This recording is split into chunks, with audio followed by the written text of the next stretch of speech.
That we're all ready to go for the afternoon session here. I'll plan on going until about 5 p.m. Hopefully I can stay within those parameters, and then we'll wrap up. We'll do an extended question and answer session with whoever wants to remain and ask questions, and I'll keep asking questions for as long as you have them, or for as long as we're allowed to stay in the room. How's that sound? All right. New Age deception number 6. Evil is necessary. This is a huge one, and it's one that unfortunately is gaining a lot more ground in this movement. They insist that, evil must be present. It must continue.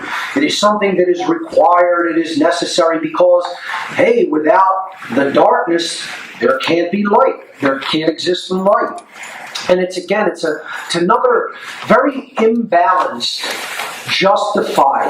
justification. It's something that is there to justify what is going on in our world and get people to accept it, to stand down from taking any action that will create real and positive change, and get them to stand down from doing that work. Okay? So it's a big mind control technique for people to believe that an extreme imbalance, which is what evil really is actually required. And what this is a twisting of a natural law that is about balance and rhythm. This comes from a perversion of what I would call, what many teachers have called, the law of rhythm, or the law of compensation. And that does have to do with polarity, a shifting of energy, a blending of energy, which I'm going to get into. But this concept that evil is necessary is a perversion and an extreme, imbalanced variant of that original teaching about rhythm and compensation. So this also justifies behaviors like, well, I'll just go out and pick the lesser of two evils, when really evil works for the same cause, the same goals. It's on the same side. There is no such thing as the lesser of two evils. That's a myth and a joke in and of itself in its own right. Evil is evil.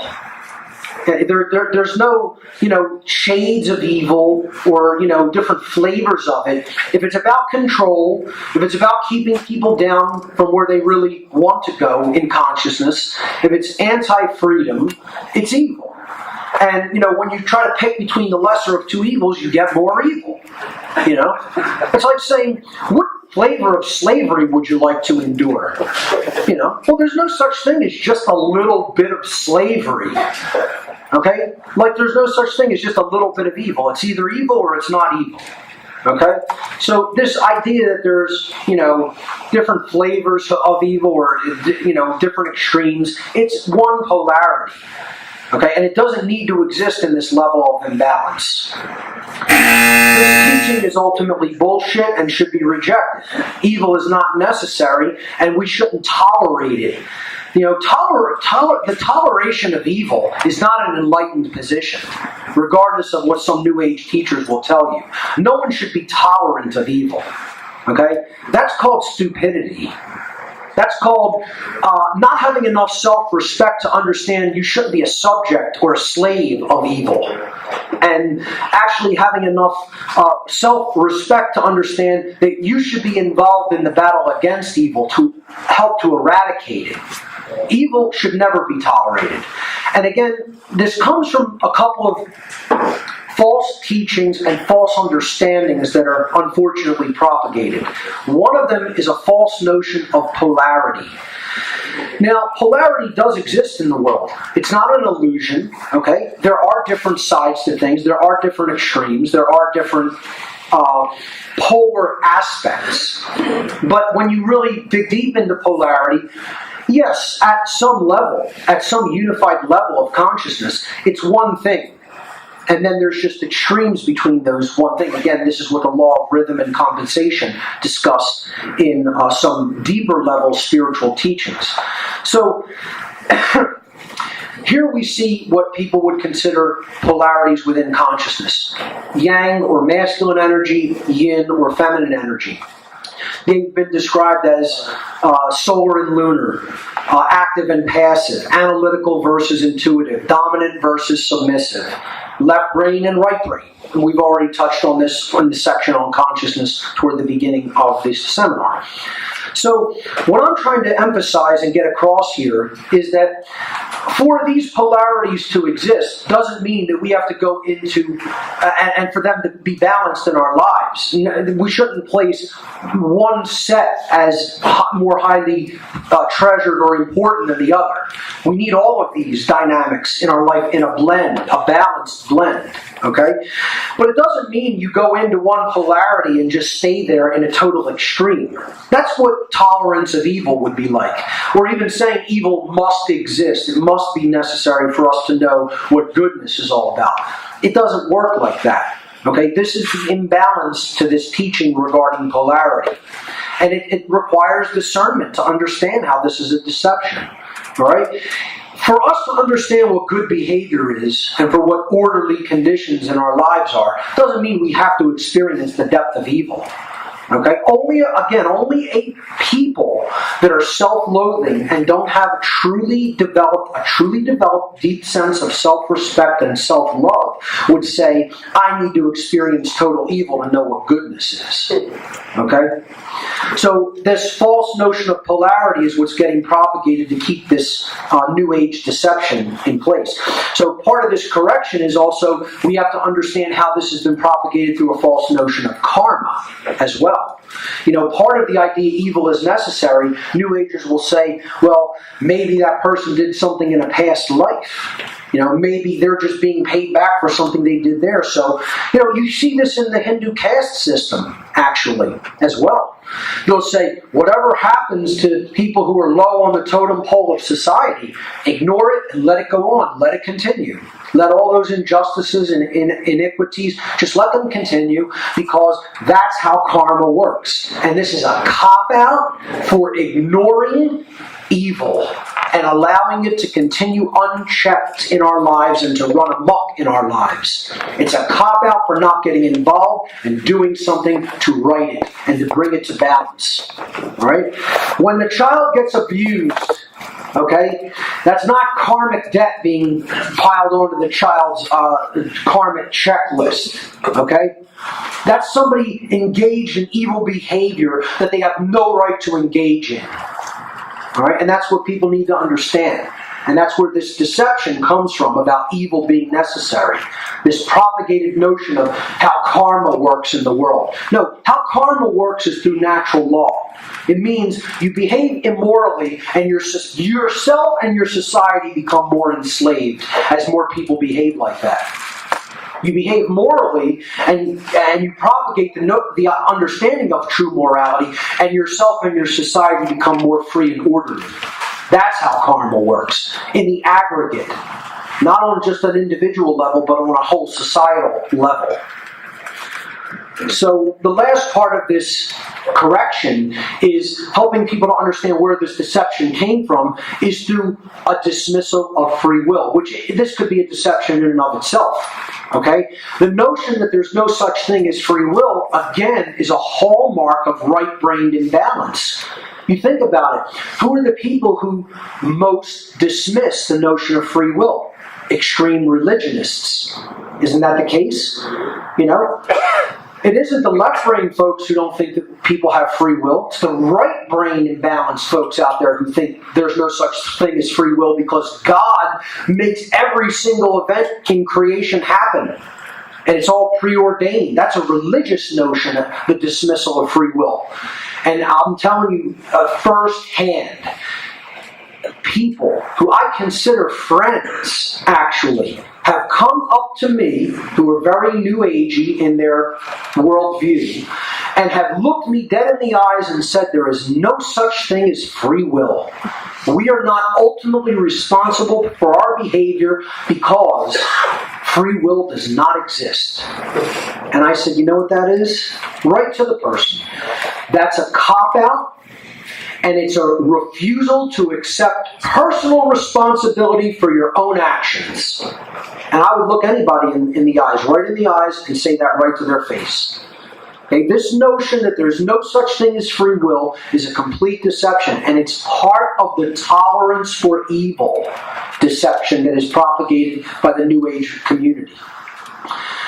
We're not automaton robots or puppets on strings. We have the ability to choose what behaviors we will engage in and what behaviors we will not engage in. Short of automated body functions like breathing, okay? Obviously, you don't have free will. Well, actually, you do, because you could off yourself and you don't have to continue to breathe. But, I'm talking about behaviors that you engage toward other people. You're fully in control of those things. People want to insist that they're not, because they're always trying to cop out on their personal responsibility. We are responsible for how we behave to others at all times, at all places, no matter how much mind control or nonsense anybody has taken into themselves. That's still ultimately our responsibility. And that's something many people do not want to hear. So that's the reason that this deception is so prevalent within the New Age community, because many of the New Agers have also bought onto the notion that there's no such thing as free will. And again, another hallmark of extreme right-brained or feminine consciousness imbalance without the rooting or the anchoring of a sacred masculine. Only evil itself would ever try to convince anyone that its existence is necessary. The idea that evil is necessary is nothing more than a coward's justification for sitting back and doing nothing in the face of evil and just allowing it to run amok in the world. And you know what happens to cowards? Cowards get culled at some point. Cowards, this is a farm animal. That's what a cow is. And they're led to slaughter. And the first part of the word coward is cow. An animal that's ultimately going to be led to slaughter. Without conscience and courage, that's where humanity is heading to, unfortunately. Unless we wake up and really do something to change it quickly. Evil is not necessary, ladies and gentlemen. Evil is a choice. It is a conscious choice not only to engage in it, but to tolerate it and to allow it to run amok unchecked in our lives in this world. And very few people want to hear that, but again, I'm not up here to tell you what you want to hear. I'm up here to tell you the truth. New Age deception number 7.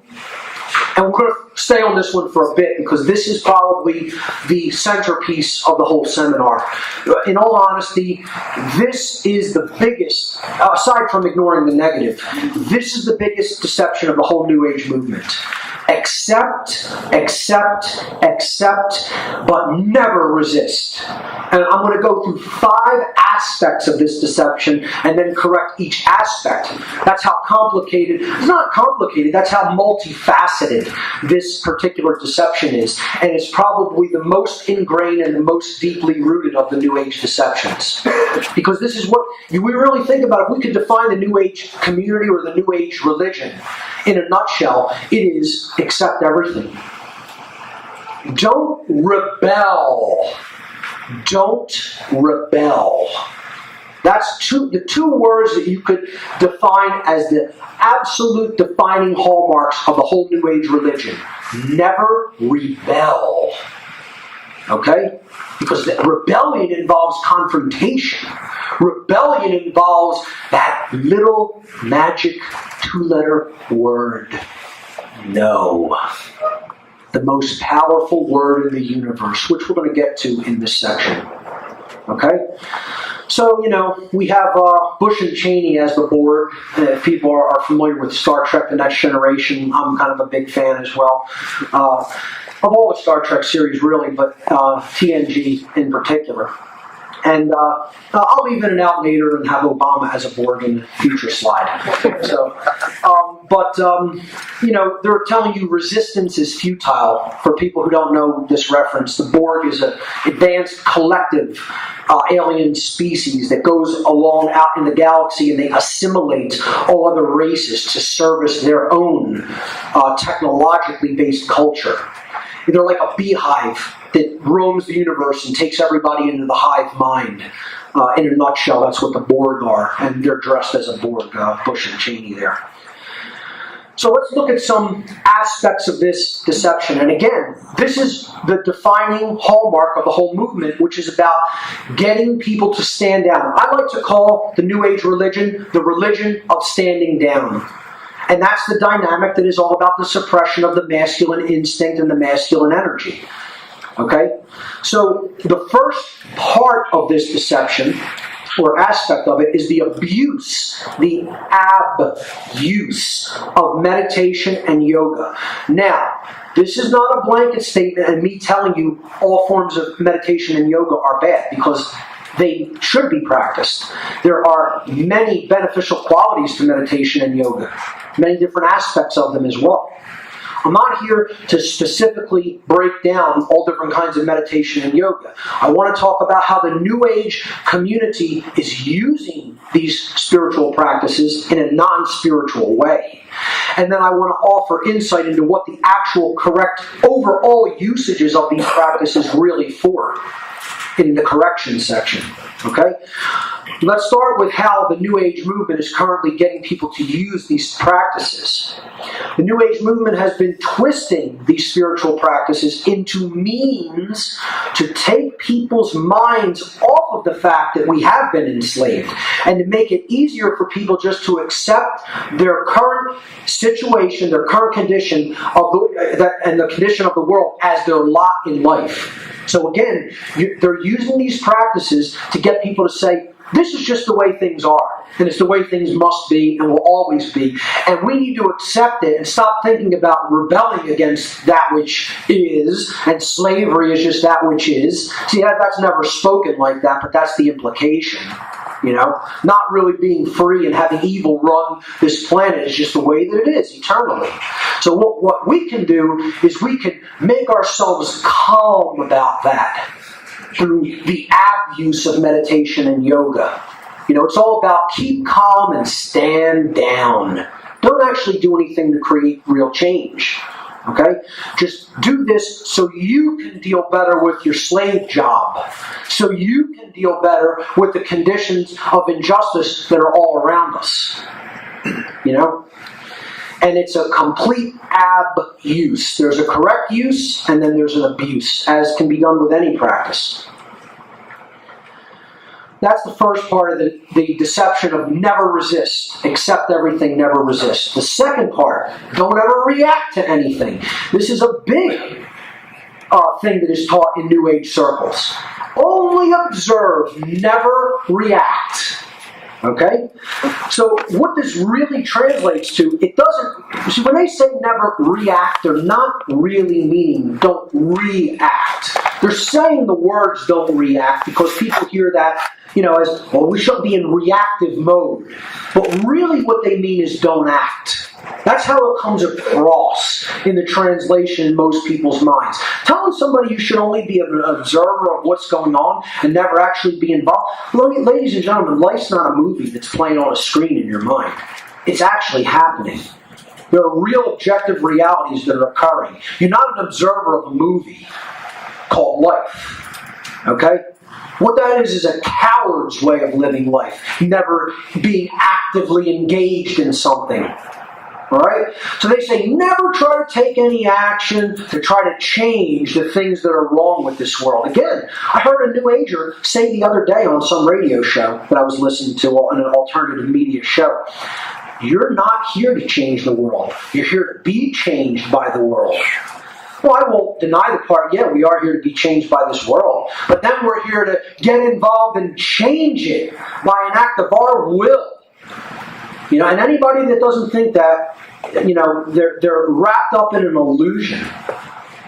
You know, we are here to change this place. And the thing we are here to change and end is slavery. That's what the spiritual warriors of this world came here to do. And 95 to 98% of them got knocked off their course. They got knocked off their mission as a spiritual warrior. because they totally went into a state of total feminine imbalance. And I'm not attacking the sacred feminine. That is the non-aggression principle and is one of the most important aspects of natural law to know deeply and understand and live in your life. But if you throw out the masculine force, the principles of self-defense, and the principles of using willpower to create real change, you're not understanding anything. You're in a state of imbalance, and that is keeping you in the prison. So what this really translates to, folks, it doesn't mean don't react. That's what they're saying. But what the real message underneath is don't act. Don't act. Throw out the masculine component of consciousness. It's all about thoughts and emotions, thoughts and emotions, thoughts and emotions. Well, where's the third component of consciousness, which is the child, the sacred child, the byproduct of thoughts and emotions, which is our behavior, our actions in the world? Where's that in the New Age movement? Hardly ever even talked about. The third aspect of this deception is this mantra that is repeated by rote as if it's some, thing that's being played back on a broken record. What you resist persists. What you resist persists. Okay? And it's the New Agers have a 100% flawed understanding of this concept, which I'm going to clarify. And again, it says one thing, but then it translates into something else by most of the people who hear this mantra. And here's what it translates to. And there's Obama as the Borg, okay? Saying freedom's irrelevant, the Constitution's irrelevant, your culture will adapt to service us, surrender all your weapons, and resistance is futile, okay? A great internet meme there, which essentially encapsulates what all government is telling people. But regardless of what side of the aisle, they came from. What the adage or the mantra, what you resist persists, translates to in most New Agers' minds is don't resist evil. Don't resist anything that's wrong. Just let it run rampant and destroy everything that's good. Certainly don't try to create real change here, because after all, you're not here to change the world. Keep believing that. The last and perhaps most important dynamic of this is it's all about no confrontation. You should never call out anybody else on their bullshit, because that's confrontative and combative. That creates an uncomfortable situation. It doesn't matter how evil this person's actions are. Never confront people on their nonsense, and God forbid try to change their perspective on what they're currently doing. No, that's not your business, the New Age community would have you believe. No, that's not your business to try to influence somebody else. If you know what's right and what they're doing is the exact opposite of what's right, no, you say nothing. You just let that go unchallenged, unchecked. Because see, it's about no courage. No courage to get up in someone else's face and tell them definitively, I do know the difference between right and wrong behavior, and what you're engaged in is wrong. That's it. We don't want to be in that position. Most of us anyway. Most of us don't have the courage to do that. And the New Age movement is propagating that absence of courage. They'll tell people there's never a time to use physical force, that doesn't exist, that could never be a right. And I would tell you, there's a huge difference between force and violence. And there's never a place for violence. But is there a place for the defensive use of physical force? You damn well better believe there is. Know that there is.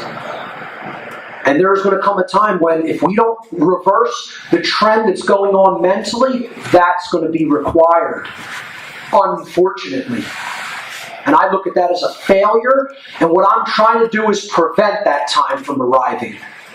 All my work is about the prevention of that possible necessity. Okay? So, we put all these aspects of this deception together, and what we really come up with is a big pile of bullshit. Because that's what this whole thing about not resisting what's wrong with this world is about. Let's correct this. Let's correct this once and for all, because like I said, this is one of the deepest, darkest aspects of this deception, is to just accept everything. Regarding acceptance versus change, there's a prayer that is often used in the 12-step programs, okay, trying to get people off of addictions, right? It's by Reinhold Niebuhr, and it's very powerful. Unfortunately, it is also completely misquoted. And what a lot of these 12-step programs are teaching people is a watered-down variant of the original Prayer of Serenity by Niebuhr, okay? So, how it's worded, let me see if I can get the wording that they use in the 12-step programs. They say, grant me the serenity to accept the things I cannot change, courage to change the things I can change, and the wisdom to know the difference. Okay? Now, you'll notice the word I is used twice in that prayer, where you will not find the word I in this original variant of the prayer. Okay? Because again, what they're doing is they're trying to take it down from a very high level spiritual concept to an ego-based thing about what you can do in your own little surroundings. Okay? When that's not the intention of this original Prayer of Serenity. It is about making a very conscious delineation, a discernment between that which can be changed and that which cannot be changed, that which is immutable. Okay? So let's look at this prayer in its original so we can understand what's really being said there versus what people think. And this is teaching in a very important aspect of acceptance versus using willpower to create change. All right? The original wording of this prayer of serenity is, God, grant me grace to accept with serenity the things that cannot be changed. See, the word I is not in there, folks.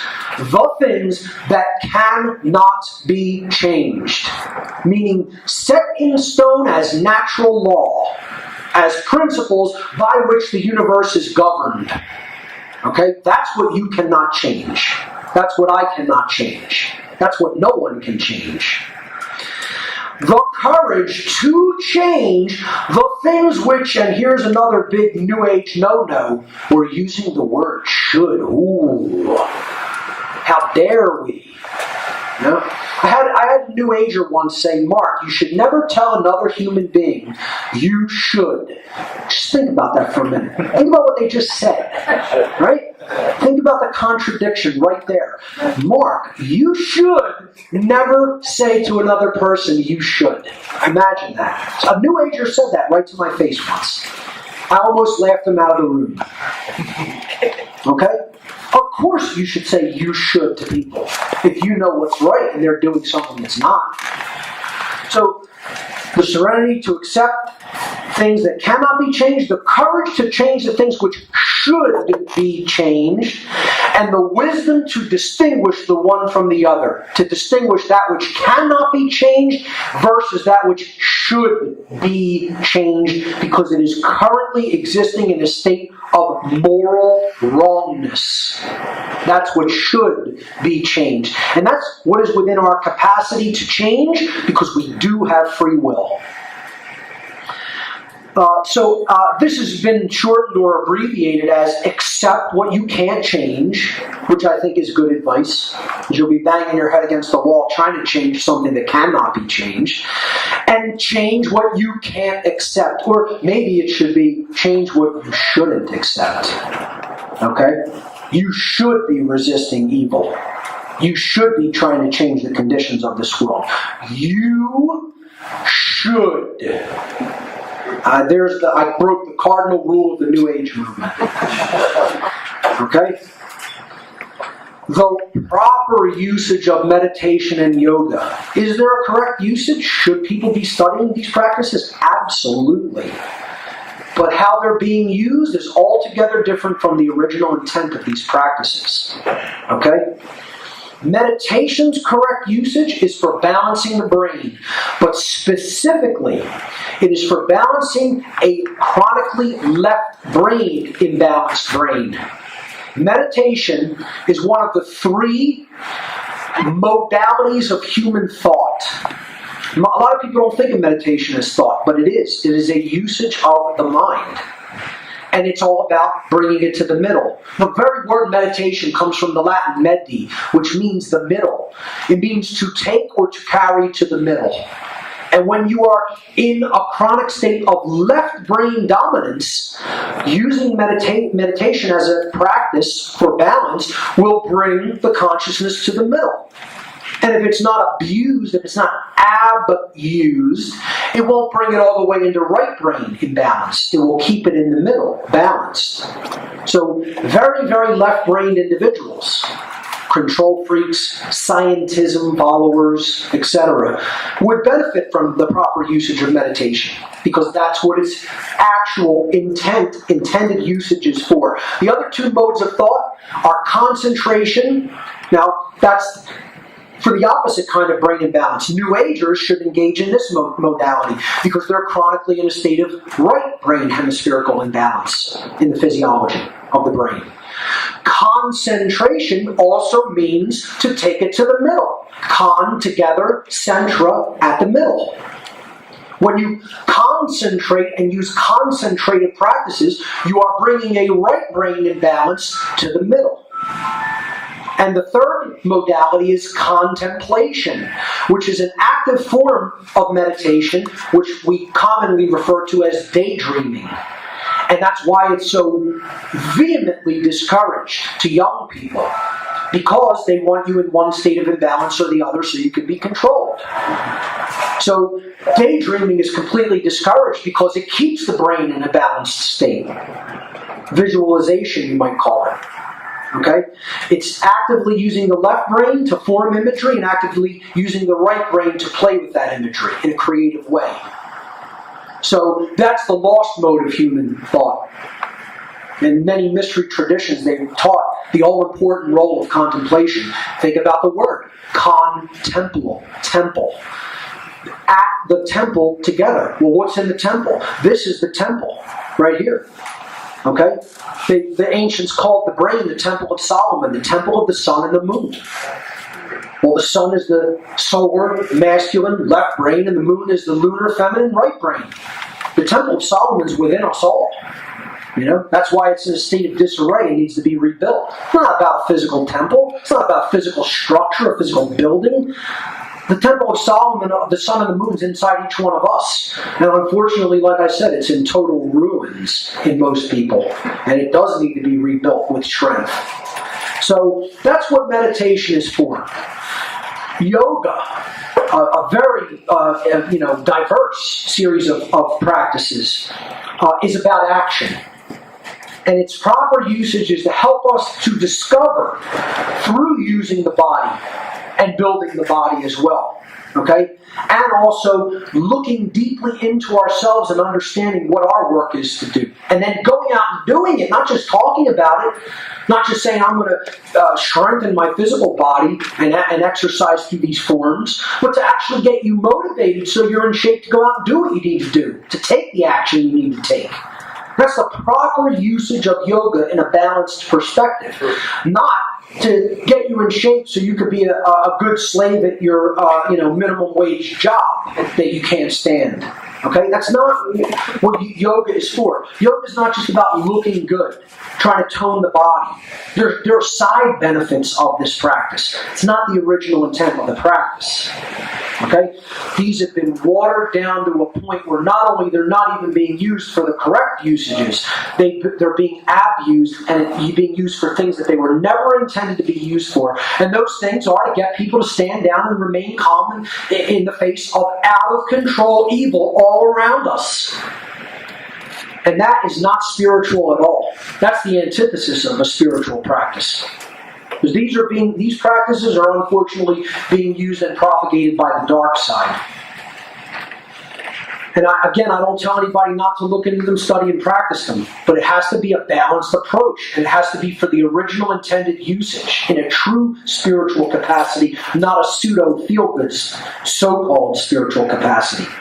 Once again, everything in this section is about the dismissal of the third and all-important modality of consciousness or expression of consciousness, which is the masculine child action. See, we can look at this as the Trinity that exists within us all. We are the Trinity. Okay? We have our thoughts, which are the creative aspect of the consciousness. And we call this mind, or the psyche, right? We have the spiritual component, which is our emotional makeup, the spirit in which we take actions, okay? And then when those two combine, there's not actual manifested reality until, the thoughts and the emotions get processed through behavior. That's when manifested reality occurs in the world. We're taking an action based on what we've come to know and how we feel. And the goal is not to have contradiction between those three. That's what real unity consciousness is. It's not believing everything's one and it's all the same and there's no such thing as a difference between good and evil or a difference between the levels of consciousness of all the different individuated people in the world. Unity consciousness means there's no contradiction between what you think, how you feel, and how you act in the world. That's unity consciousness. And most New Agers will never even touch that. They'll never even tell you that. Because they don't know it themselves. Because they're not being taught that that's what unity consciousness is.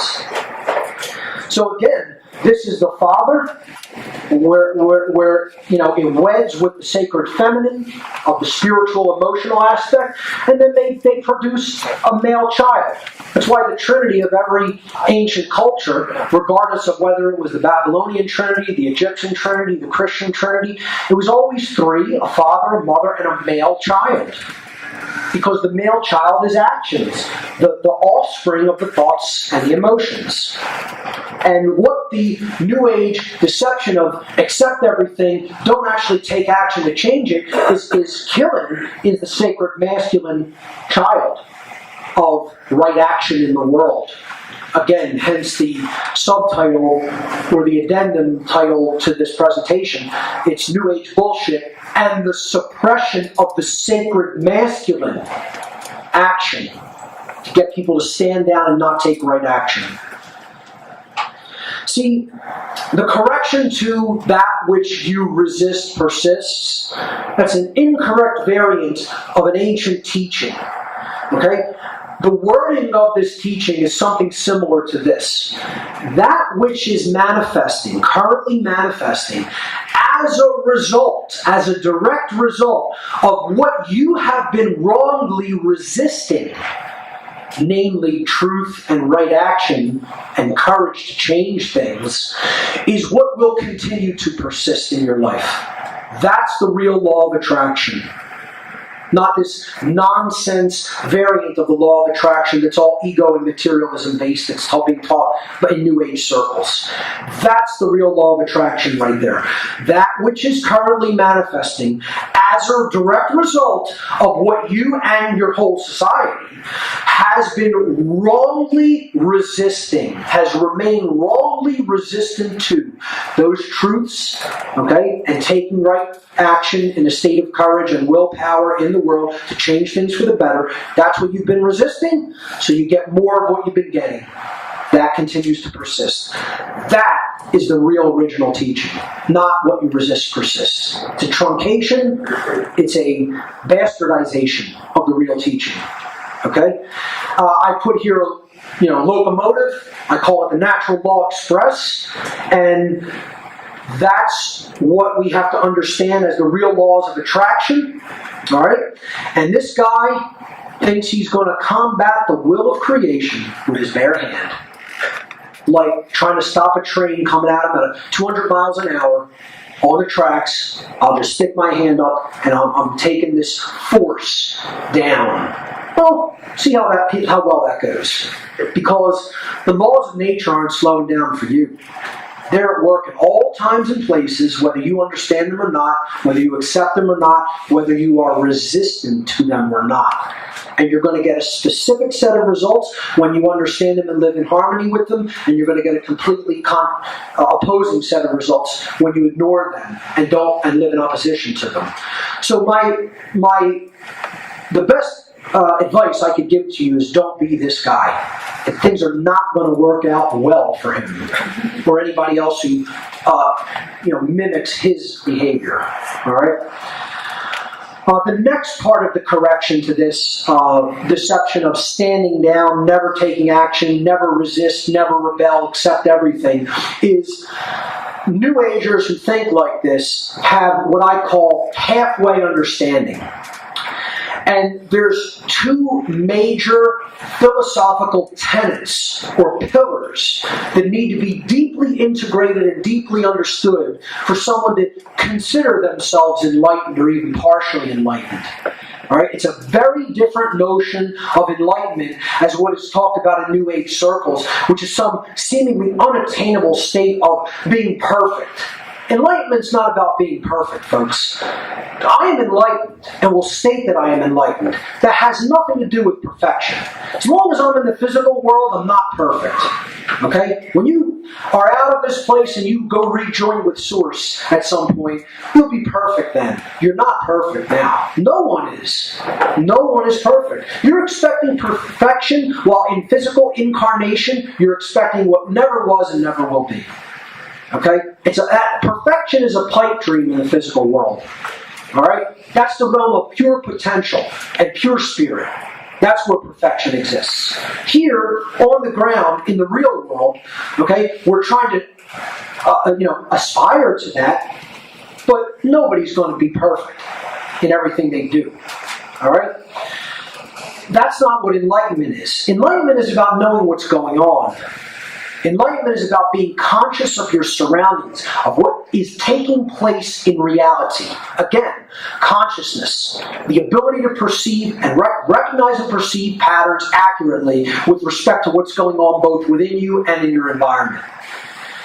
Okay? Enlightenment contains two basic tenets or principles, real enlightenment.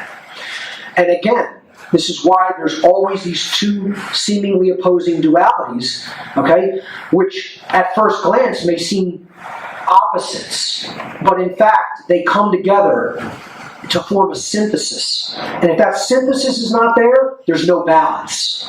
Okay? You got to look at it like these pillars come together to form a royal arch, which is like the strongest structure in architecture.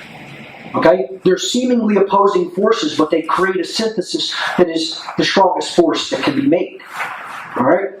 The first tenet or pillar of enlightenment is the sacred feminine principle. The sacred feminine principle is the principle of non-aggression. Some people just shorten it to NAP, the non-aggression principle. Okay? Which I think every person should strive to live in every moment of their lives. Alright? That means don't initiate violence against your fellow human being, period. The initiation of violence is always wrong. The end. We talked about this in the right versus wrong section. Unfortunately, the New Age community does understand this principle very well, actually. And again, to clarify, there are many things the New Age movement has right and is our teaching that are accurate. Again, I'm not trying to give people a blanket statement that it's all bad or all wrong. As in the aggregate, as a whole, they're propagating a lot of deceptions. And as the whole community is comprising a religion, as a whole, because of swallowing all of those deceptions without discernment, what the people who are ascribing themselves and identifying with that religion are doing is actually holding themselves back from going all the way to truth, unfortunately. So again, it's not a blanket statement that everything this movement teaches is wrong or bad. I've never said that. As a matter of fact, there's a lot of good material in the New Age movement. But while they do understand the non-aggression principle well, most, and I won't say all, but the vast majority of the New Age community does not understand the second pillar of enlightenment. and that is the sacred masculine principle of self-defense, of the right, the inherent right to use force in a defensive capacity when we are being accosted by violent behavior or we are under the threat of violent behavior, which is the state known as duress.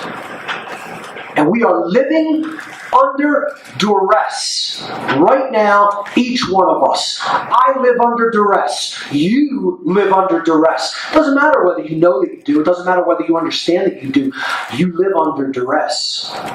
You are continuously threatened with violence if you do not comply to the control system. The condition of humanity is a condition of life under duress, which is tantamount to slavery, without the physical chains and shackles.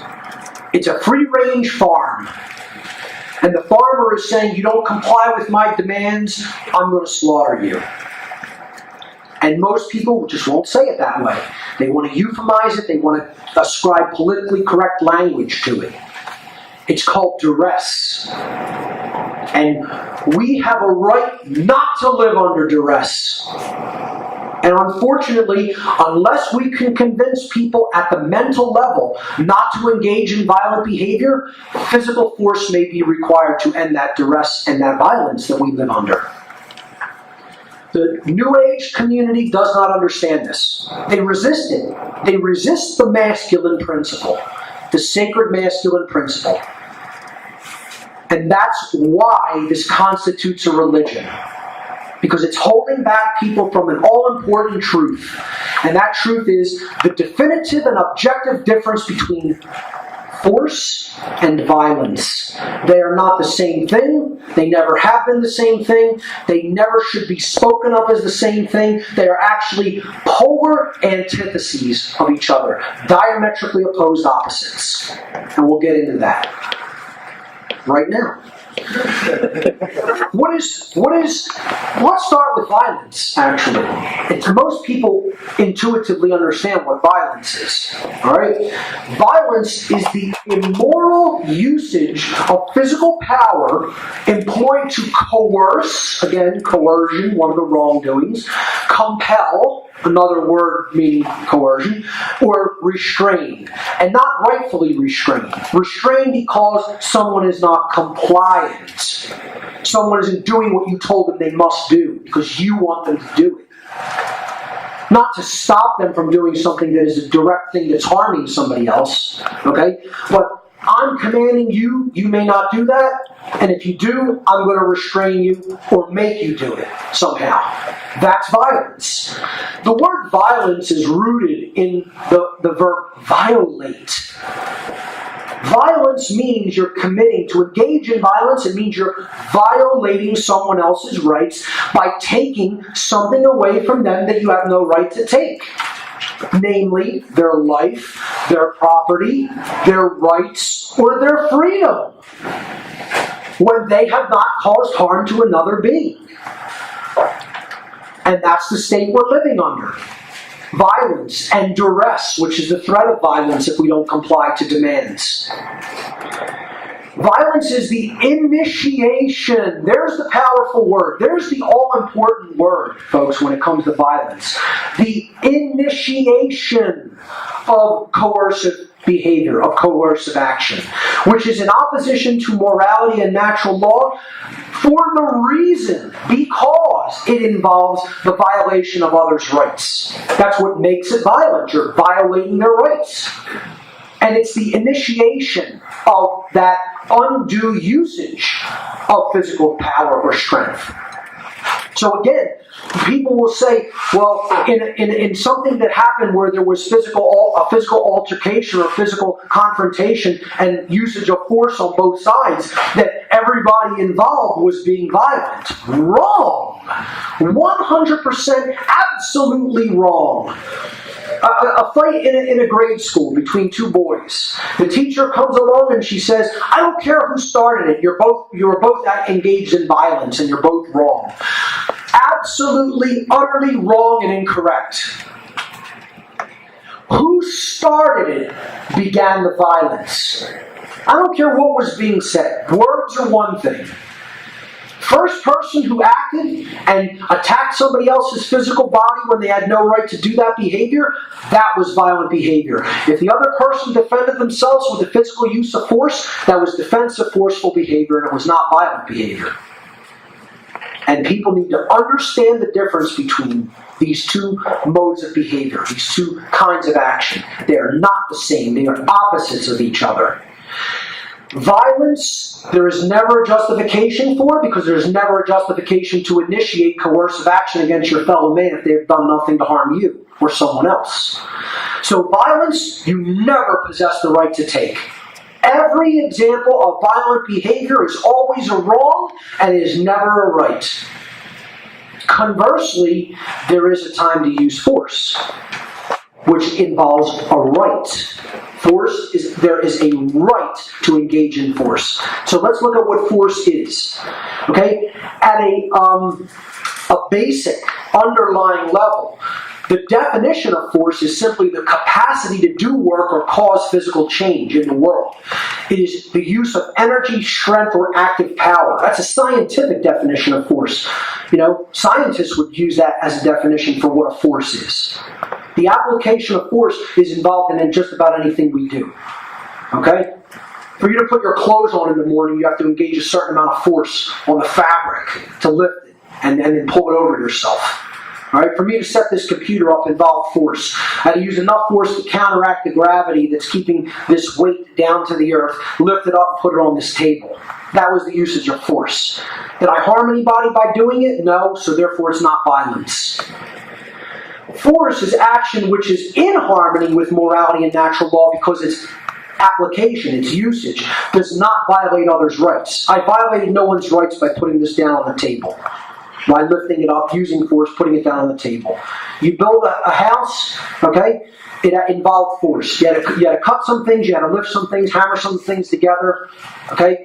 If you didn't harm anybody in the creation, willfully harm somebody in the creation of that, you used force to get it done, but you didn't engage in violence. Okay, I don't know how much more clear or belabored I can make that, but ultimately force is action which is in harmony with natural law, and we possess the right to take it because it doesn't violate the rights of others. Whereas violence always violates the rights of others, and we're never right to take violent behavior. All right? Force can include a defensive application of strength or power against violence.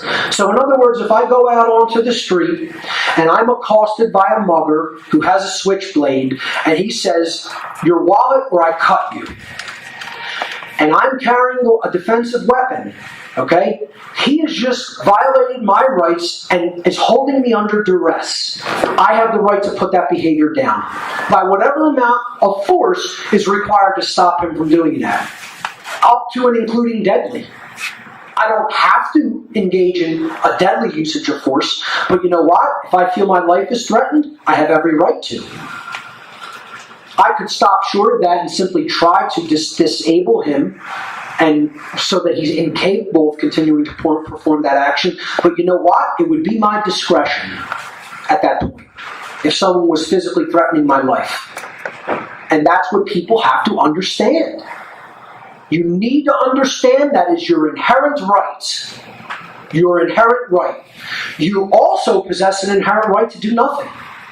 I think that's a poor choice, because I think that's just letting evil run amok in the world with no consequence to the one who engages in it. I think that's a very foolish choice. But would you also be within your rights? Well, you didn't actually harm another that you had no right to harm in the defensive application of force to stop them from doing their violent behavior. So you would be within your rights. I don't think it would be a very smart thing, which is why I'm not a pacifist. Once again, I live the non-aggression principle in every moment of my life. I do not initiate violence against my fellow man. But I find pacifism deplorable, because it doesn't come from a level of true self-respect. It means I will never engage in forceful behavior, even if I'm within my right to protect myself through its application. And to me, that means you don't really love yourself. Okay? I'm not saying you would be wrong for choosing that position. I'm saying it is a low consciousness position. All right? It's not high consciousness. It's not something we should aspire to all be pacifists and say, no matter what anybody else does, I'll never lift a hand to defend myself. Okay? That's deplorable, and largely that's what the New Age movement is teaching people. Largely. Not in all instances, not a blanket statement, but largely. Generalization. We need to deeply understand the difference between force and violence. We need to deeply integrate both principles of enlightenment in our lives, not just one half or the other. And there's groups that do this. I call them the halfwayers. Okay? You know, they went halfway to the truth. You know, then they set up their tent and they said, I'm staying right here, I'm not going the rest of the way up the mountain. You know? That's too uncomfortable for me, I don't want to understand that part or that half. Alright? So these groups, you know, take a quick pot shot at them. I call one of them the My Freedom Movement. You know? It's not about freedom for everybody, it's my freedom. As long as my interests and freedom are protected, screw everybody else. You know? The big right, super right-wingers largely are like that, you know, held in this polarizing dialectic of, you know, politics. You know, they want their freedom to do whatever they want, but you know, hey, we got to go, we got to go over and police the world and attack other sovereign nations and their people to get what we want for our interests. So they don't get the non-aggression principle very well. Not all, again, not a blanket statement, please. Generalization. All right? Not every person in a movement like that thinks the same way. I'm talking about as an aggregate, the aggregate gist of what they're putting out there. All right? They leave out the sacred feminine principle of non-aggression and compassion toward others. It's very selfish, left brain imbalance. Most of these people are in left brain imbalance. Overly selfish. Not just enlightened self-interest, they're overly selfish outright. You know, and it's all about their freedom, and you know, if somebody else's culture doesn't agree with how I live or, you know, how I want things, then we don't really care about what happens to them. The New Age movement, it's another one of these halfwayers. You know, they don't get it all. And halfway understanding is not going to lead to enlightenment. So the New Age movement is the opposite. This is right brain imbalance. And it leaves out the principle of the sacred masculine, of standing up for your inherent rights, your natural law rights, and the inherent right to defend yourself against the usage of violence by others with the defensive usage of force. Most New Agers don't want to understand that principle. They want to ignore it. Again, this is all part of this deception of standing down, accepting everything, never resisting wrong or evil. While a totalitarian police state is actively being brought forward in this country and others, worldwide really, faster and faster, the occult controllers, who are really the people who are driving this dynamic at a conscious level, they need to propagate a religion to push people into deeper states of right brain imbalance. Because, see, they need a slave think class to be ruled by their master think class. You know, the master think are people in government, police, military, paramilitary agencies that think, we're God, we're going to do whatever we want unchallenged. Okay? We'll run roughshod on whoever we damn well please or whoever we're ordered to run roughshod all over. All right, and there's not a damn thing anybody's going to do about it because we have the guns. Okay? And they're kidding themselves, as far as I'm concerned. You know, that they think they're going to get that done here in this country. Not without resistance, they're not. I'll tell you that much right now. Not without consequence. Not without enough of us trying to make their victory so difficult it'd seem like a defeat even if they got it done. Okay? But they need, and I'll be part of that effort till the day I leave this reality. Bank on it.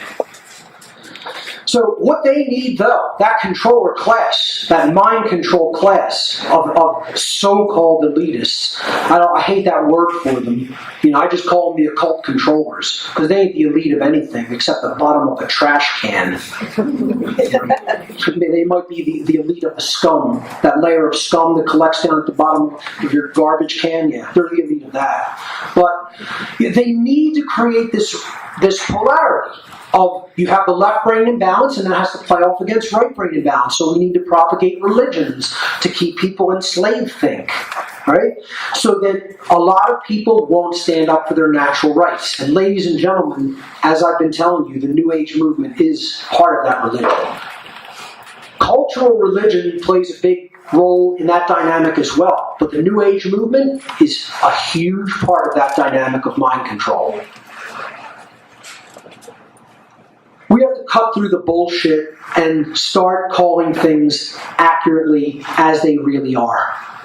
No more politically correct speech. No more niceties and talking to people in sweet, pleasing, hypnotizing tones because we want them to like us. I don't care whether you like me. Folks hate me, as a matter of fact. I don't care whether I am liked. I care about truth and what's going on that is wrong and needs to be corrected.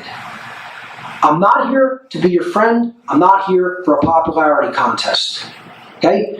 If I wanted to make $50,000 a session, okay, instead of coming to speak for free, I would blow smoke up your ass all day and tell you exactly what you want to hear and make you feel good the whole time. But I won't be giving you a damn lick of truth in the process. Maybe a bit of breadcrumb here and there. But that's what the New Age movement wants to do. And they're raking it in. Raking it in. And I know definitively that what I'm saying there is true. Okay? Because I've talked to some, and people who I know have talked to some of the agents of some of these New Age gurus and teachers, and I'm telling you, that's a number, and it's probably skyrocketed from there. I'm telling you, some of these people make $50,000 to $75,000 for getting up and speaking for 4 hours. Okay? And I'll tell people, as long as you cover my lodging and travel expense money, so I don't have to put money out of pocket to come and speak, I'll speak anywhere you want me to speak for free. All right? Because I'm not up here trying to make money or tell people what they want to hear. I'm here to tell you the truth about how we need to change so we can end slavery. The real reason, truth be told, that most people, including New Agers, do not want to speak out against the evils of our world, including the slavery system called government, is because deep down inside themselves, they are cowards who lack the courage to stand up to a bully. And they want no confrontation. That's the truth. So get as offended as you like. And bring anybody else who's a New Ager, and I'll tell that right to their face, and they can get as offended as they like. It doesn't matter what your emotional reaction is. Nothing will make that statement untrue. See, we've lost the ability to say the magic word of all power. No. And that's what the New Age movement is propagating. It's killing the lost word. I'm giving you right here, how many people obviously have heard of Freemasonry and are somewhat familiar with Freemasonry? Okay? I'm giving you right here in this section the epitome of what is known as illuminated Freemasonry from the original esoteric tradition, not the watered-down lodge system that is taught in the modern world that is all about an old boys club, doing favors for each other and not really propagating the real teachings of this esoteric tradition. This is what is known in the high-level Freemasonic degrees and what you would generally call Illuminized Freemasonry as the pinnacle of understanding. It is the pinnacle of the expression of natural law in our lives when we reclaim all of our power and we know what our rights are and we know what our rights are not. It is known in Freemasonry as the lost word. And people will try to tell you it's a million different things that it's not. The lost word is no. Okay? And I'm going to explain it right now. The lost word is a concept of esoteric. The word esoteric means the inner core tradition that is generally reserved for a priest class or a inner elite core of practitioners. Whereas you teach the exoteric, watered down tradition to what would be, the people who aren't the movers and shakers in the tradition. In Freemasonry, they call them porch masons. The masons of the portico of the temple. They're not on the inside of the temple, they're out on its porch. They haven't gone into the deep understanding. They're just skirting the periphery. Okay? But the esoteric tradition, the inner tradition of Freemasonry, it teaches this concept known as the lost word. It represents a specific state of human consciousness, and that is a state of consciousness that has largely been lost to the majority of human beings. In order to speak the so-called lost word, a human being must work upon themselves in order to achieve a state of balance or equilibrium. Equilibrium is known as the path to the lost word in Freemasonry. Many people are told that equilibrium is the lost word. Great movie called Equilibrium. It's all about high-level Freemasonry. Everybody should watch that movie. Okay? It's all about care and the self-defense principle, putting together the two pillars of enlightenment that seem like polar opposites but are actually synthesizing forces. So we have to arrive at that state of balance between the hemispheres of the brain, the left and right brain hemispheres, in order to speak the lost word. In such a state of consciousness, of balanced consciousness, that being has then come to know themselves truly. They know the true nature of the self. Okay, because they've studied the microcosmic knowledge of the occult to know the self and the psyche and how it works. All right? And they also know the macrocosmic knowledge, the major arcana, as we talked about earlier. The working operations of the laws of nature, natural law, the laws of morality, the laws of the consequences of behavioral choice through our free will decisions to act in certain ways. Okay? And in doing so, in coming to that place of balance and understanding both the inner and so-called outer knowledge, that being has come to understand in that process the objective difference between right and wrong behavior. Or as they are referred to, as these modes of behavior are referred to in esoteric Freemasonry, light versus darkness. Light, of course, being right action and darkness being wrong action.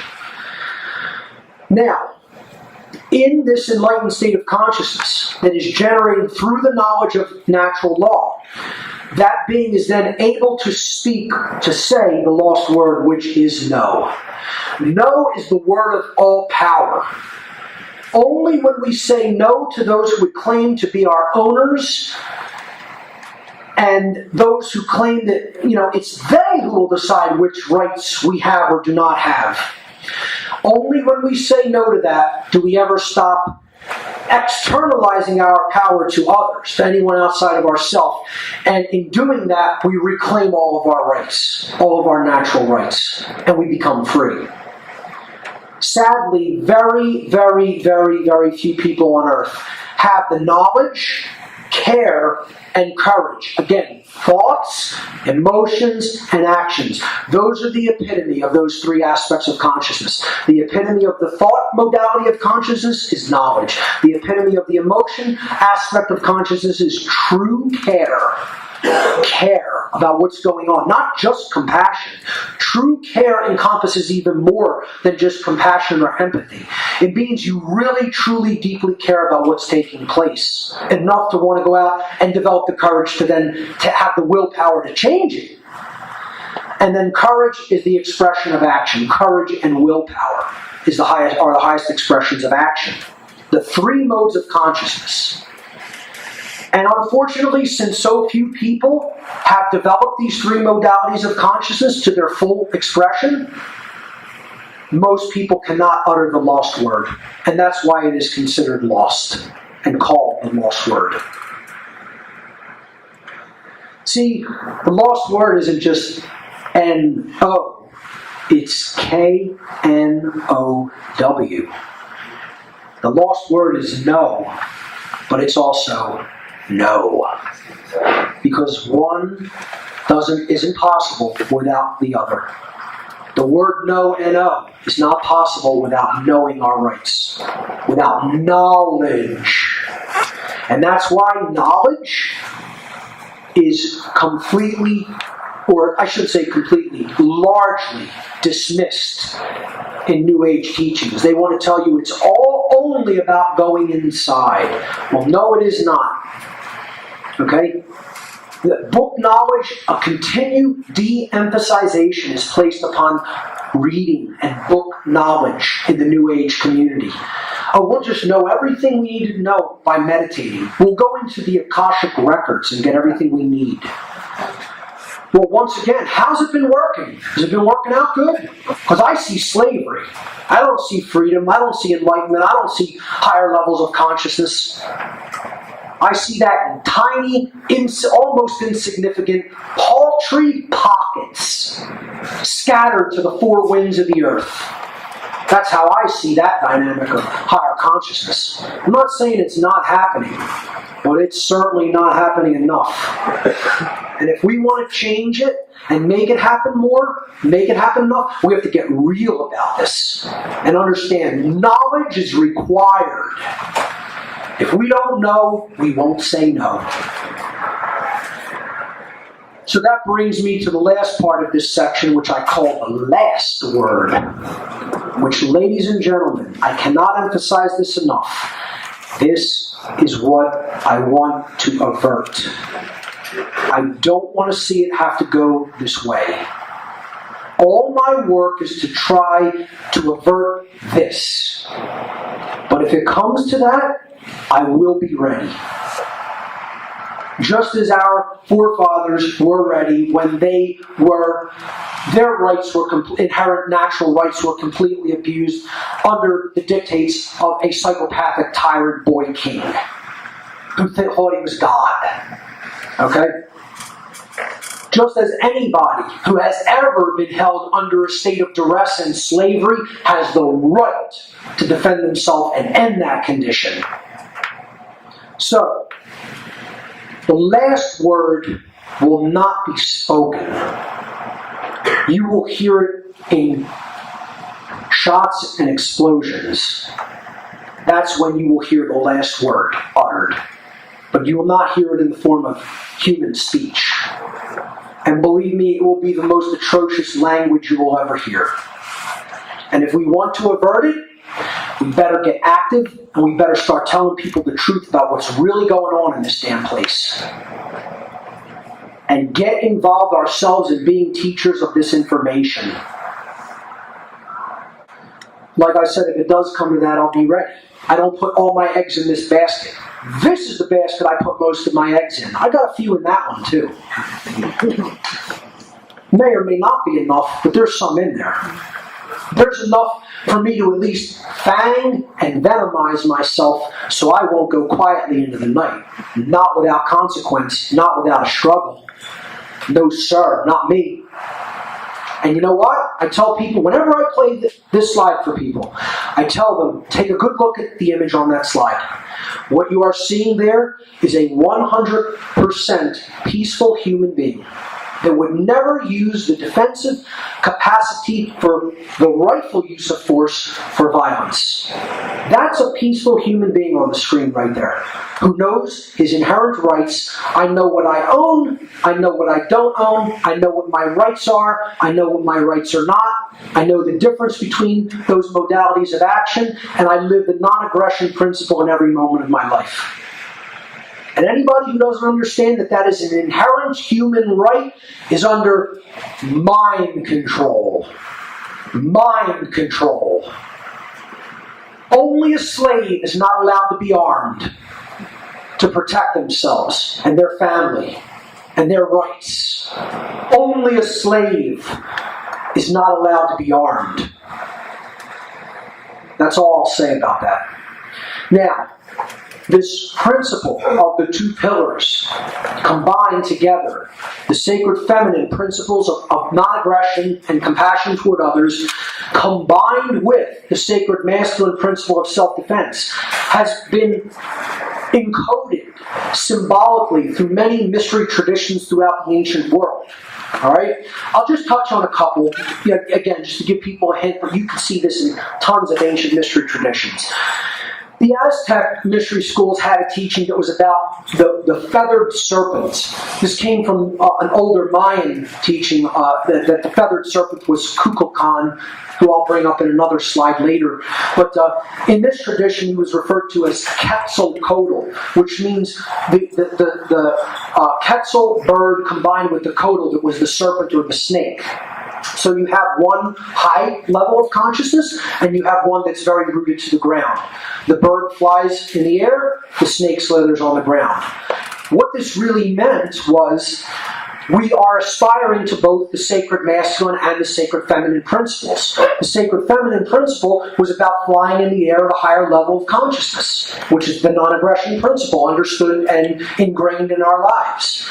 But it is combined with and tempered and balanced with the sacred masculine principle of the serpent that is there and ready to strike if its rights come under attack. Okay? So again, there's that Hulk principle again. We have to know what our rights are. And if someone's coming to take them, we have to be prepared to defend ourselves. That is our responsibility. It's not anybody else's responsibility. It's our own individual responsibility and our own community responsibility. Okay, we advocate that responsibility when we say, let's give all that ability and power to government and let them do that job. You know? That's the abdication of personal responsibility, of doing something people are loath to do. Stand up with the defensive use of physical force when they come under attack by psychopathic people. Good people are for some reason loath to do that.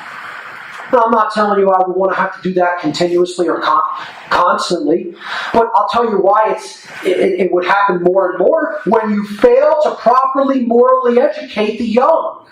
Because the young who are not properly morally educated grow up to be adults who flagrantly violate the non-aggression principle and engage in violent behavior. And that's why we're in the situation we're in. So again, Quetzalcoatl, the serpent and the bird combined. And what I love is it's covered with the feminine principle, the feathers. You only see the snake at the head, but the whole body is covered like the feathers of a bird. Beautiful. That means most of the time the sacred feminine is displayed, but the serpent's there. You know, try to play with it and find out how much the serpent is there. You don't want to mess with the rights of that serpent. Which is why I love the Gadsden flag so much. A great symbol. Rattlesnake, Christopher Gadsden of Georgia. Don't tread on me. You know, the rattlesnake wants to be left alone in his lair to live his life. He's not going to go out and actively hunt people to try to sink his venomous fangs into. But go poking at the rattlesnake with a stick. Find out what happens. You know, that's what Gadsden was trying to say when he made that flag. We don't want to fight. But you want to keep coming, you'll find one. I'm sorry, let me go back a slide there.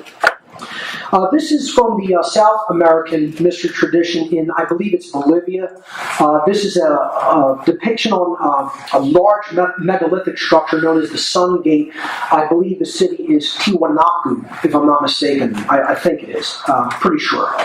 This is the sun god Viracocha. And again, you see him standing between the two pillars, holding these two pillars, symbolically representing the two pillars of enlightenment, of the solar consciousness, the sun enlightened consciousness, because he was the sun god of this mystery tradition school. Okay? And one is the sacred feminine principle, one is the sacred masculine principle. They both have to be there, they both have to be in our grasp, they both have to be balanced. This is all about balance, folks, whereas the New Age teachings are all about right-brained, too much feminine imbalance without the sacred masculine present. The Gnostic tradition depicted on the left there with the serpent and the dove, very similar to the Aztec or Mayan tradition of Quetzalcoatl / Kukulkan. Again, you have the bird, the snake. You know, the bird represents peace. That's why they chose a dove, while the snake is there underneath. okay, if required. So, again, I don't think I need to belabor that symbol. I think from what I've already explained, you can get that. This is just it's a slide, it's a cover image from some movie. I think it's called Man Who Came to Earth, which is about some extraterrestrial being that comes down on the earth and has to learn how to interact with human beings, if I'm not mistaken. I don't even really remember. But I love the image because I put this up here to represent what is known as the Hermetic tradition, which is a very deep traditional philosophy that came out of Egypt, that came out of ancient Greece. Really, it predates Egypt, and it goes right into pre-Diluvian times.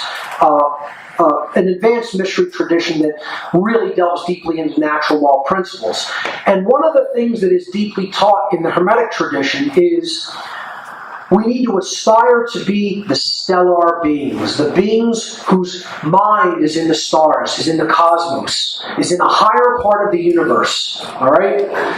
But our feet do not leave the earth. The work is done on the ground. We act as a bridge between heaven and earth. And, you may see depictions in tarot cards of, the magician. He has one arm up, one arm down like that. He's channeling the energy of the divine and bringing it down to the earth with his body as a conduit. That's what the stellar man tradition in Hermeticism was about. It's a balanced approach. It means you aspire to those higher levels of consciousness, but you do the work here in the physical world, firmly rooted with your feet on the ground. And that's the balance that is lacking in the New Age community. Action is dismissed, whereas all these cosmic notions are all constantly thrown around there, but there's no anchoring to take it down to the ground and use it on a practical level to change things here.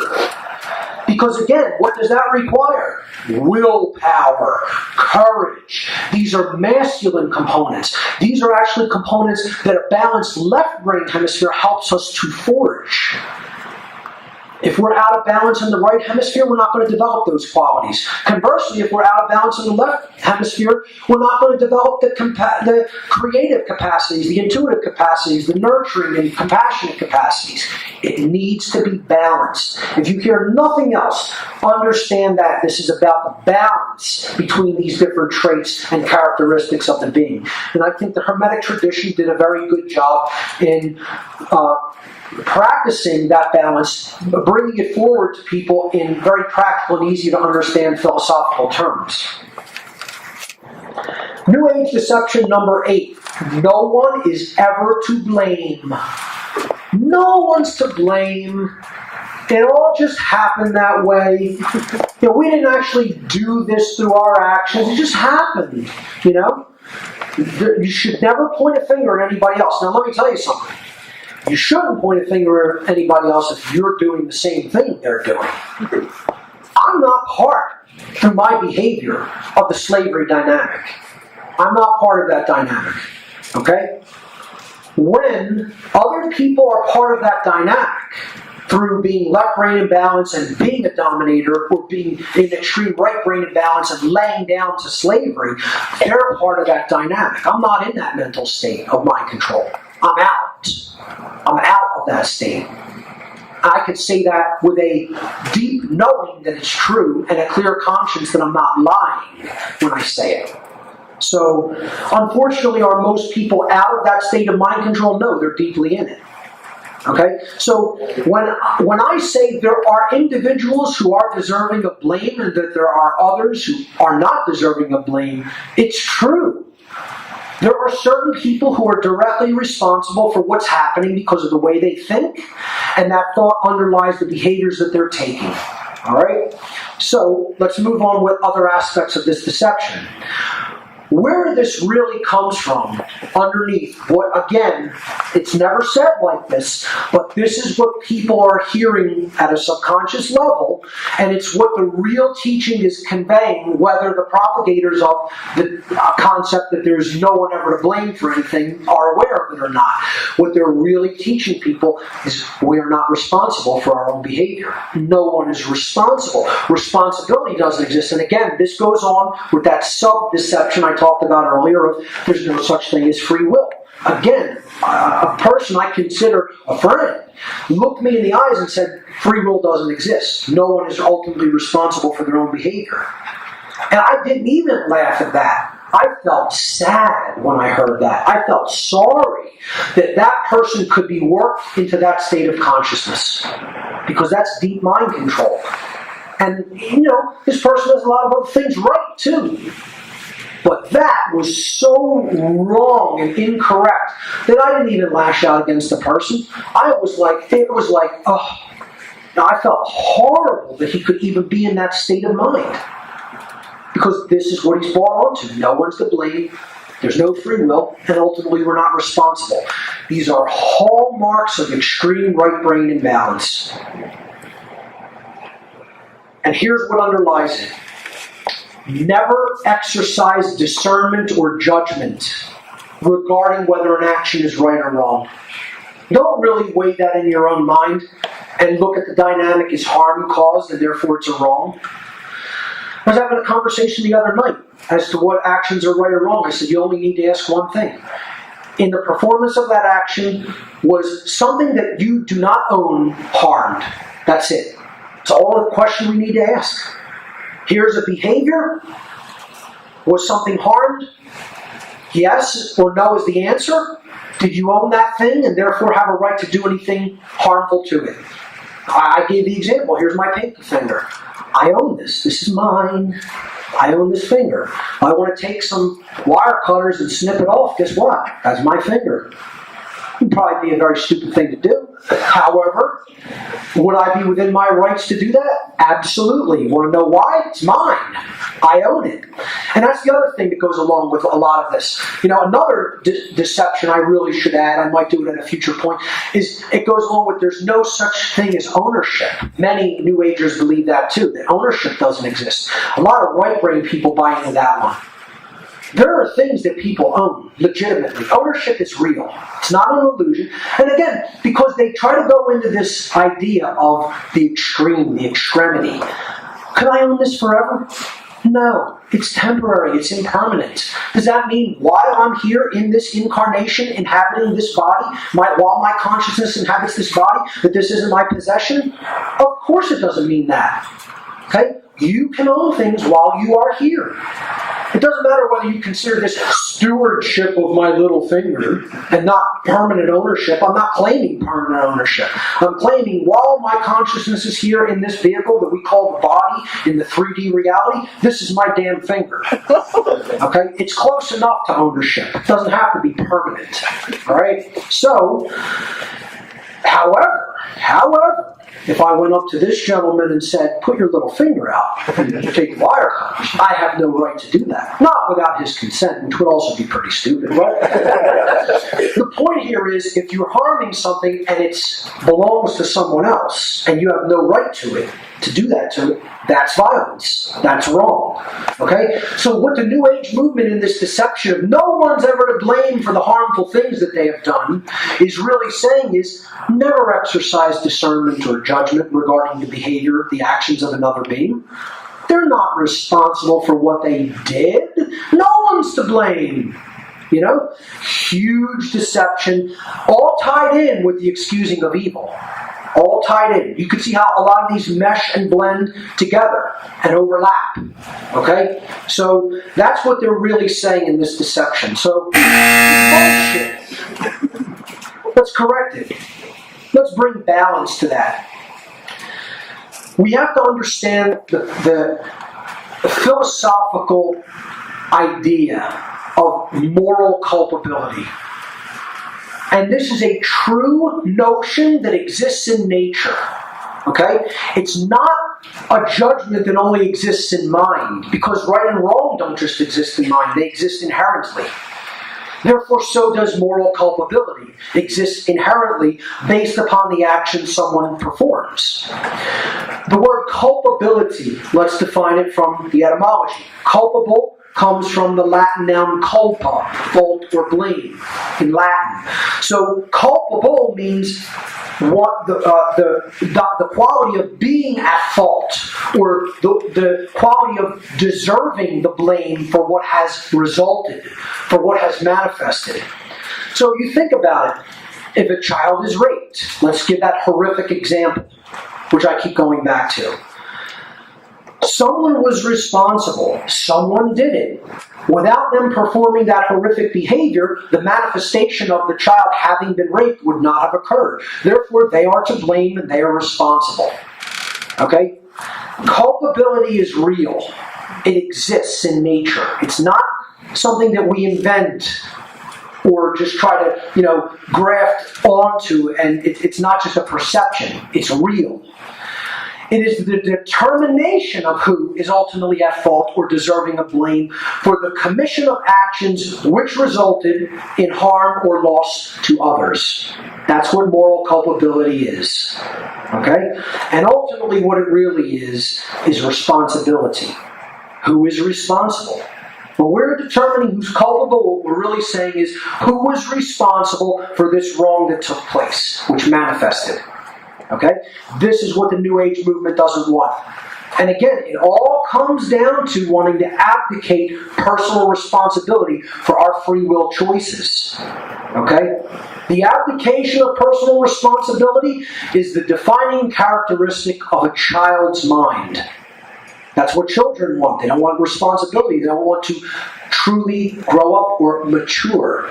They want to stay children for as long as they can. And that's what humanity is going through. Where we should be well into adolescence and adulthood by now, we're still stunted children. And this is the dynamic. The refusal to accept personal responsibility for the choices of behavior that we make at an individual level. Something that is very unpopular to hear. But nonetheless it is true. Another part of this correction, which is very more unpopular, I should say, and I take a lot of flack for this one, and I still get people that disagree. They still disagree no matter how much I qualify and clarify this. And I'll tell you what to do. Start this up at a dinner conversation or at a party. Yeah. You'll be the hit of the Seriously, though, you'll see how polarizing this is. How many people have it wrong. There's a real correct answer to this. Now, the first part of this is don't hear what you want to hear.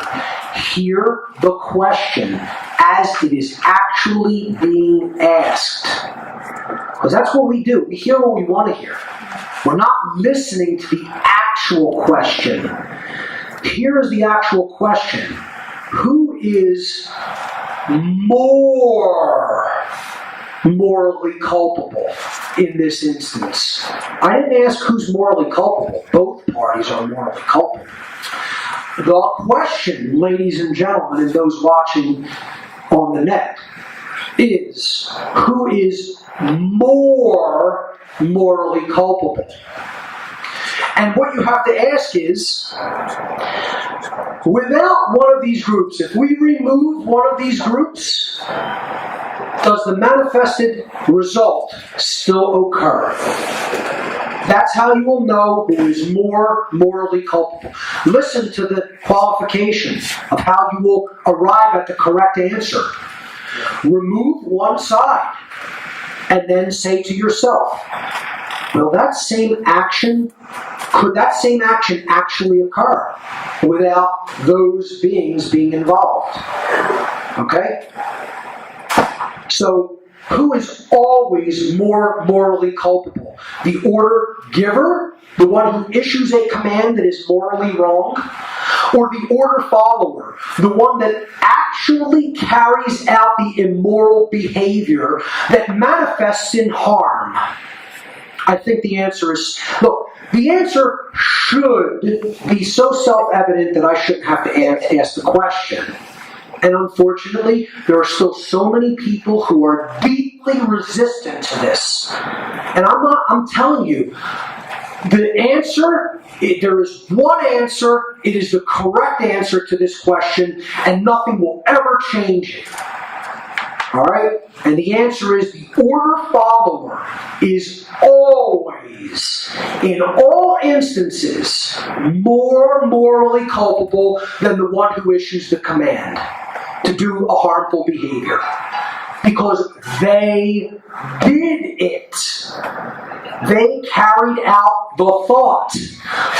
Just thinking something doesn't make it manifest in the world, folks. Contrary to another New Age deception. Okay? Behavior manifests things on earth in the physical domain.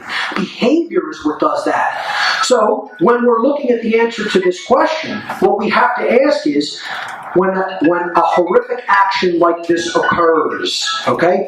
You look at that screen and you see the result of war. You see a child dead, laying in her father's arms. Okay, I'm sorry for the graphic imagery, but I want to hammer home a point here. Okay? No one would want that to be their child. No one should have to endure this. Okay? The point here is, when we look at the behavior that manifested this condition, and the parties involved, and we're searching for who is actually the most morally culpable party, here's the questions that need to be asked. The question that needs to be asked. Whose actions actually created that manifested condition? So when I put this meme on Facebook one time, and I got like hate mail back from it. Okay? Because so many people who have people in the military don't want to hear the truth because it's very uncomfortable. And I'm telling you, I got Facebook mail from a lot of nasty, viciously angry people who would want my head for saying something like this. And you know what? I'll continue to say it because it's true. Because it's true. If these groups of people make that same statement, my actions didn't cause that. Now listen to the words, not what you want to hear or are comfortable hearing. Listen to the statement. Here's one group of people, the politicians, saying, my actions didn't cause that. Oh, their words may have put the idea in some others' heads, but did their actions cause that? Did they actually create that condition? They were part of its creation, but the actualization of that condition manifested as a result of physical behavior of the beings here on the right. And if they said, my actions didn't cause that, both claiming the same statement, my question to determine moral culpability, the most moral culpability is who is lying and who is telling the truth. Well, as uncomfortable as it is to hear, Barry Soetoro over there, and George Bush of the former Scherf family of the Schutzstaffel, and Slick Willie aren't lying there.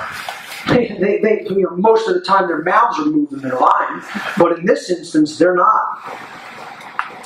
Okay? The people over here who never really truly grew up in conscience are lying. Okay? As painful as that is to hear.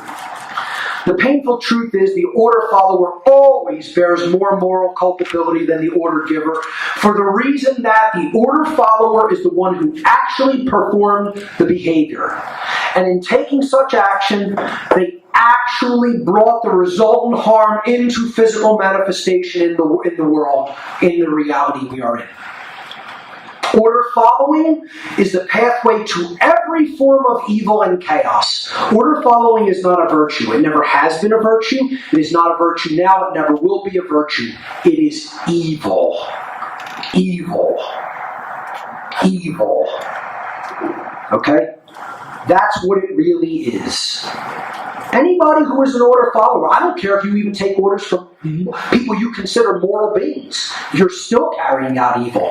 To abdicate your own personal responsibility to perform right action, that's an evil act in and of itself. To say, I'm not going to think about whether the action is moral or not, I'm just going to do. That's beast, satanic consciousness. Or I should say it's beast, satanic unconsciousness. Order followers and should never be considered a virtue by anyone who considers themselves a moral human being. Order followers have ultimately been personally responsible and morally culpable for every form of slavery and every single totalitarian regime that has ever existed upon the face of the earth. Blanket statement. No exception to the rule. 100% true at all times and places forever. Blanket statement. The ego hates blanket statements. It doesn't want blanket statements to exist. The ego hates the word every, all, at all times, at all places, hates it. Wants to eradicate that. The ego loves relativism. Loves relativism. That's its food. It can't get enough relativism. Absolutes are the most despised thing of the human ego, especially when it comes to natural law absolutes, which exist and are real.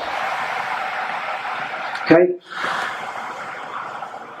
Why do they call it a police state, ladies and gentlemen? Why don't they call it a banker state? You don't hear a totalitarian regime referred to as a politician state, do you? Is it called a presidential state? Is it called a Congress state? Is it called a supreme judiciary state? No. No. You know? It's not called a priest state or a judge state. No. It's called a police state. Because they're the ones who bring it into manifested reality. And therefore that language is perfectly consistent with the laws of manifestation. That's why it's called a police state, because they're the ones who do it. They're the ones who create it. Not the people issuing them their orders, the ones who carry them out. The ones who listen to the voice of evil and say yes to it. They don't use the lost word.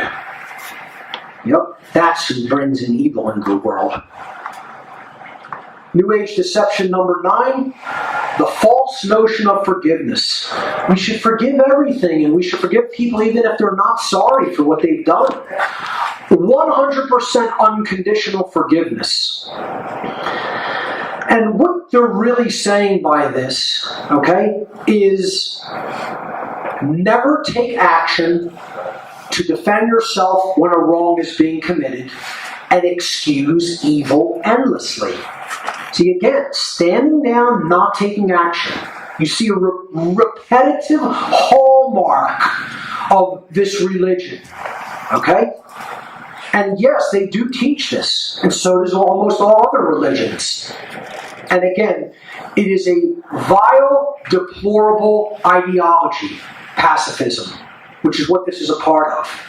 And like I said, I don't feel that the concept of turn the other cheek in biblical terms, okay, never meant continue to excuse wrongdoing forever and be tolerant of evil in the world. That's not what those words meant. It meant when you are coming to people with truth that is uncomfortable for them to hear, particularly people you care about, family members, friends, etc., okay? And you offer them the spiritual gold of truth with your outstretched hand because you want to help allay their suffering for not understanding what's going on. And then they spit at you, and they slap you in the face, and they smack the truth out of your hand and say, I don't want to hear it, I'm not interested, and what you're telling me is too painful for me to hear. You say, thank you, may I have another, and I will continue to come back and tell you the same thing until you do understand it. Okay? I'll just make it personal. I'll give you a personal anecdote. All right? My own mother looks at the work I do as a waste of time and an atrocity of what I've made with my life. And I'm totally comfortable with that. I'm not saying that in a totally sad way. That's her level of consciousness. Okay? If I was a ruthless, psychopathic banker who was making millions of dollars, bilking people out of their earnings and engaged in ridiculous usury to get something I didn't truly earn, but I was successful in the measured so-called value system of fake money, then it would be so wonderful for what I'm doing. Okay? And the phrase she actually looked me in the eyes and said to me once is, I think of what you could have become versus what you're actually doing. And it makes me sad. And you know what? It's initially like a little knife hit, but then you have to consider the source. And you have to say, what's this being's level of consciousness? And the answer is completely unconscious. And that's a choice in today's world. That's not just something that's how she is. It's a choice. So do I actually say, yes, that person is actually morally culpable for having that level of consciousness because they continue to ignore truth? Yes. But you know what? Have I stopped bringing that message and speaking it? Absolutely not. And every time that being's in my presence, I'm speaking the truth. Whether they get it or not, doesn't matter. Doesn't matter. That's the right thing to do. That's what turning the other cheek is. To take a shot like that from your own blood and still say, I'm still going to bring you the truth. I don't care what you say. I don't care how scathing or biting it is. That's what I'm charged to do, and I'm going to do it. So keep spitting, keep slapping, keep stabbing. It doesn't make a difference. Okay? It doesn't mean somebody commits an act of violence against you or keeps abusing you and you just say, it's okay, keep doing it. That's no self-respect. That means you don't really care enough about yourself to say, hey, this is going to stop. You know? In a physically abusive relationship, you know, where one spouse is physically abusing the other and the other person won't leave and keeps taking the abuse, they're partially morally culpable for that. A lot of people won't want to hear that. Say, no, it's all one way. It's all the person doing the abuse. No, it isn't. You don't say no, you are tacitly saying yes. And therefore you are agreeing for that to continue to happen at some level. Not excusing the original behavior, that's obviously much worse, to engage in violence. But we have become tacit acceptors and participators in that violence when we just turn the other cheek in this false notion of forgiveness. That has nothing to do with true forgiveness. Zero. I'm all for real forgiveness, and I'm going to explain what real forgiveness is during the correction part of this. But you know what this kind of fake-ass Christian notion of forgiveness is? It's called bullshit.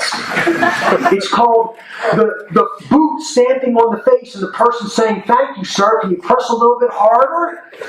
Okay? There's no self-respect involved in that. It's bullshit. Alright?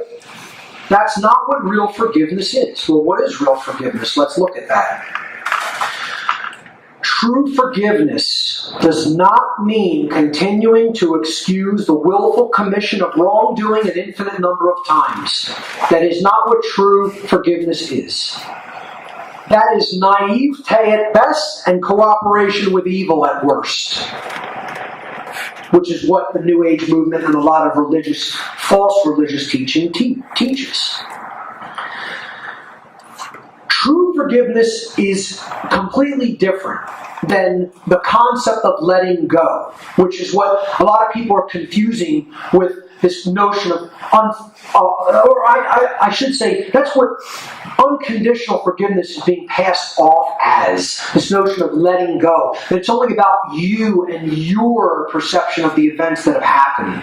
So like, you know, a child who was raped when they were young, they can let go and eventually say, I'm no longer being actively affected by that trauma. That's a letting go process from a trauma that has been endured. That's different from forgiveness. Even if they use the word for I forgive you, it's different than what forgiveness actually is. Okay? True forgiveness is always a two-way street involving both the wrongdoer and the person who was wronged. The one-way variant or notion of forgiveness is called letting go. That means I'm going to say I acknowledge what happened that was wrong and evil. I know it happened to me. I know it traumatized me. And I'm going to let that go and not allow that to affect me in the present moment so I don't relive the trauma over and over again. especially in my physiology through visualizing the trauma over and over again and then creating a stress reaction in the body. That's a letting go process. That's not what forgiveness is. Okay? So what is actual true forgiveness? It starts with these words right here. True forgiveness cannot take place until the wrongdoer utters those words. It doesn't have to be those exact words, but it has to be some variant that conveys that message. Okay? That's where true forgiveness begins. The one who did the violent or harmful behavior has to acknowledge that was wrong what I did. Okay? It starts with a sincere apology. And that begins with willingness on the part of the person who did the violent behavior to tell the truth and acknowledge what they did that was wrong, and then stop doing it, to cease the engagement in their previous violent behavior. That's where true forgiveness and true reconciliation begins. Then the wrongdoer can say, I accept that apology, and I can let go without taking any repercussive action, because I'm saying, I'm giving you the benefit of the doubt on your word, and I'm not coming to reclaim this debt about the wrong you just did to me. That's real forgiveness. That means I'm saying you owe me nothing else except those words of apology, and not continuing to do the action. Then it's not a sincere apology. New Age deception number 10. The watered-down version of the laws of attraction. And this is what's being taught as the so-called secrets in the New Age community. All right? And it's not the real laws of attraction. It is a tiny, tiny, infinitesimal part of the real law of attraction, which is natural law. Natural law is the real cosmic laws of attraction. And like I said, I recommend anybody, if you want to delve deeper into that, it goes hand in hand with this, the understanding of this seminar. We have some in the back, and it is actually also posted for free on my website in the videos section. Everyone here should watch that 3-part seminar. It's the most powerful work I've ever done. Okay? It's the information that people need to see and understand to get out of the slavery mindset. And it's the thing that the New Age movement is actively working to prevent people from gaining an understanding of. All right? So what does this New Age variant of the laws of attraction entail in The Secret? Well, it's about visualizing something that you want, a condition that you want, then feeling an emotion in the body, okay? And then somehow that's going to manifest itself if you hold the right mind state and emotional state. And again, there's a de-emphasis on action when it comes to putting into manifestation those conditions.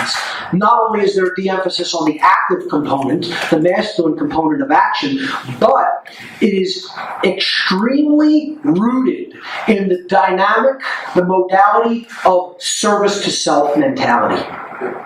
Because it's all about, do you want to make more money? Do you want the better cushy job? Do you want the better car? Do you want to live in the better apartment? Do you want to buy the better house? Making your vision board, the vision board.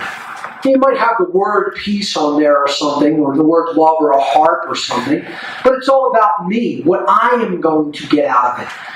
It never really truly looks in the aggregate sense of pulling back and saying, what do you desire for the world? The true care aspect. It's about, what do I individually care about and want, my base desires, largely. That's how it's certainly taught in The Secret. It's why some law of attraction teachers actually backed out of The Secret and were interviewed and then say, I see the direction this is going, and say, I don't really want to do it. Now, I'm not saying Byrne, who I believe wrote the book The Secret, is a total deceiver. I think she misunderstands or doesn't know about natural law at all. Okay? But the variant of these so-called laws of attraction that are put out by this are not the real laws of attraction. Again, the real laws of attraction have to do with moral behavior and the consequences of either living in harmony with moral law or in opposition to it. Those are the real laws of attraction. So, this version is all based in ego. It's all ego-driven. Again, what do I want to get out of this? Not what's right, what needs to be changed, what I want to see happen for humanity in the aggregate. What do I want in my own immediate situation? That's all ego-based. And ultimately bullshit. So let's correct this. Once again, you'll notice the de-emphasis on the masculine component of consciousness or action. Keep going back to that as a theme. You'll see that in just about all of these deceptions. Okay? Thoughts and emotions. They're highlighted and stressed in this fake version of the laws of attraction, and the action component is diminished and not considered as important as the other two. Once again, the thing that's never touched on by the New Age is natural law. Once again, just a label. You could call it the laws of consequence. You could call it the laws of morality. You could call it karmic law, moral law, God's law. Once again, it's just a label. It's the laws of nature that govern the consequences of our behavioral choices. So I've already really touched on what the real law of attraction is throughout the seminar. I'll just, give the basic short working definition: universal, non-man-made, binding and immutable conditions that govern the consequences of behavior. That's my working definition for the term natural law. And those are the real laws of attraction. Here's the expressions of natural law that I've outlined in a chart. And there's a positive expression and a negative expression. So we have a generative force or polarity that we're working with. This is the first thing we work with. And every behavior, every action that we choose is an expression of either love or fear. In all moments, in every free will decision, we're either choosing love or fear. Of course, love is the expansive force of consciousness. It is the force which allows consciousness to unfold and to grow. It's not romantic love. Okay? Romantic love is a totally separate thing. Alright? I'm talking about love when it comes to consciousness. Alright? What is love? Love is truth.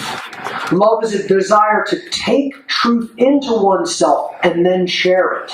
That's what real love is. Not, again, Hollywood romance novel definition of love. We're not talking about that kind of love between a man and a woman, or even a family member, or even friends. We're talking about the love of truth, the force which expands awareness. Fear is the opposite. It shuts awareness down. You don't learn when you're in fear. You go into fight-flight mode. That shuts your consciousness down.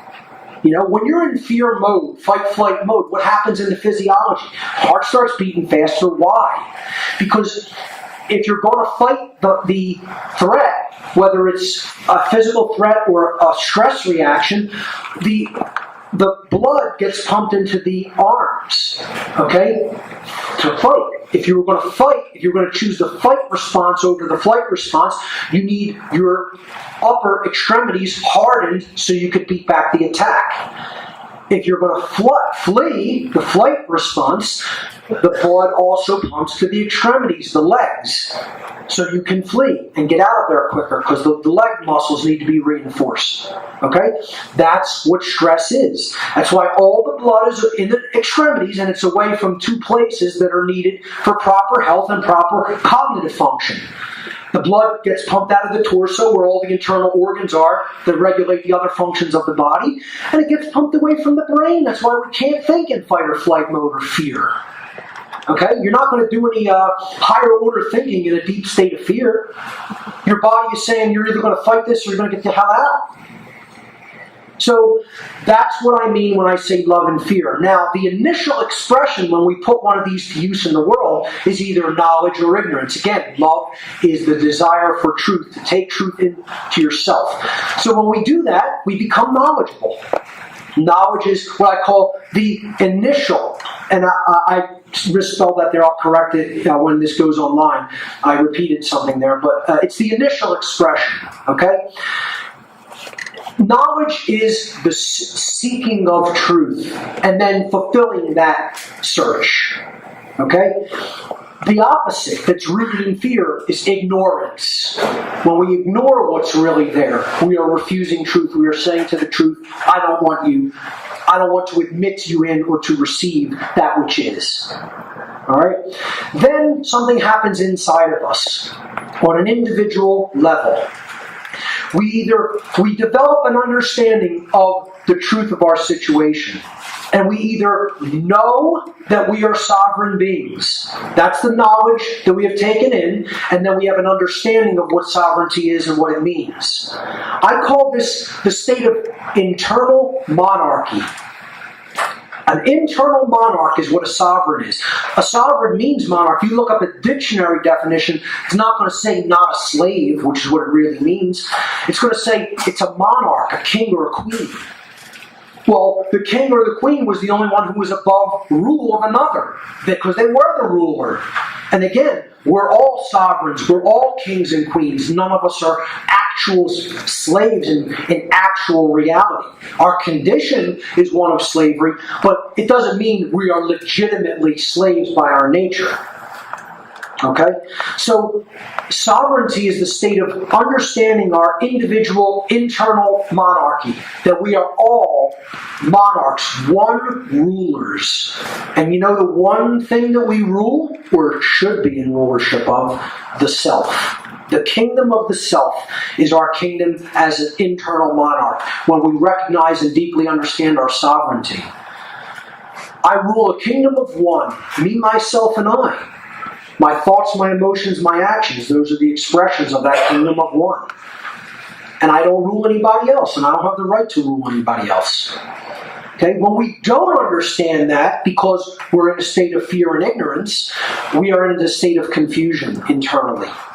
Okay? So the internal negative expression is confusion, or what I call internal anarchy. That means no one's ruling the house. No one's ruling the kingdom of self. Anarchy doesn't mean no rules, as we'll get to. It means no rulers. If there's no ruler present inside, you're going to be ruled from the outside. And that's why the human condition is the way that it is. Too many people are in the state of fear, ignorance, and confusion and don't understand their own personal sovereignty, or the sovereignty of all others. The external expression of what happens in the aggregate in a society is either freedom or slavery. And again, even control is a euphemization. I should take that out and just put slavery in there. So, if we're in a state of expanded consciousness, we receive knowledge by seeking truth. We understand that we are sovereign, and then in the aggregate, our society becomes free. If we don't understand the truth because we've been in a state of fear and we've refused to accept it and we're internally confused, we end up being enslaved. We go into a state of slavery, which is external monarchy. A ruler outside of ourselves ruling over us as if we are their slave. The final result, or what you could call the manifestation, the generated expression of this chart, is either order or chaos.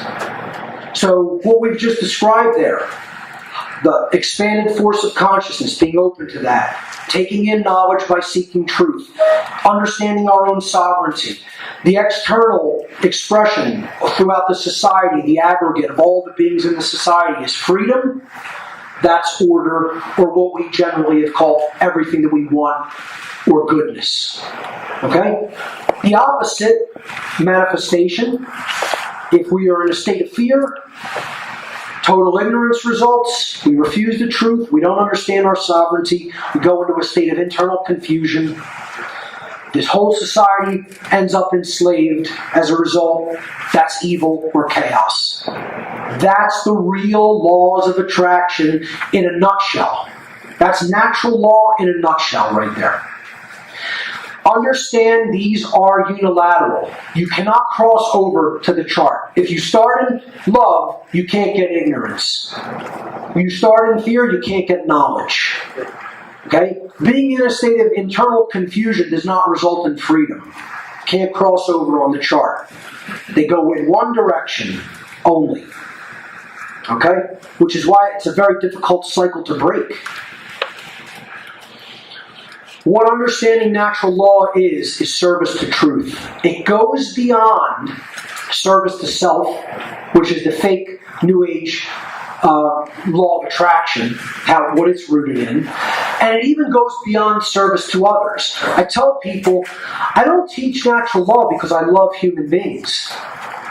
I don't particularly love human beings when I see how they behave. Okay? I feel sorry for most human beings, because they're in a shameful, pitiable condition. But I continue to try to teach natural law to whoever will listen.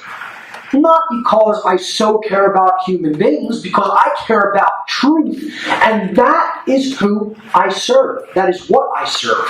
You want to anthropomorphize it as, the woman holding the scales of justice and the sword of truth, the goddess figure, as has been depicted in many traditions.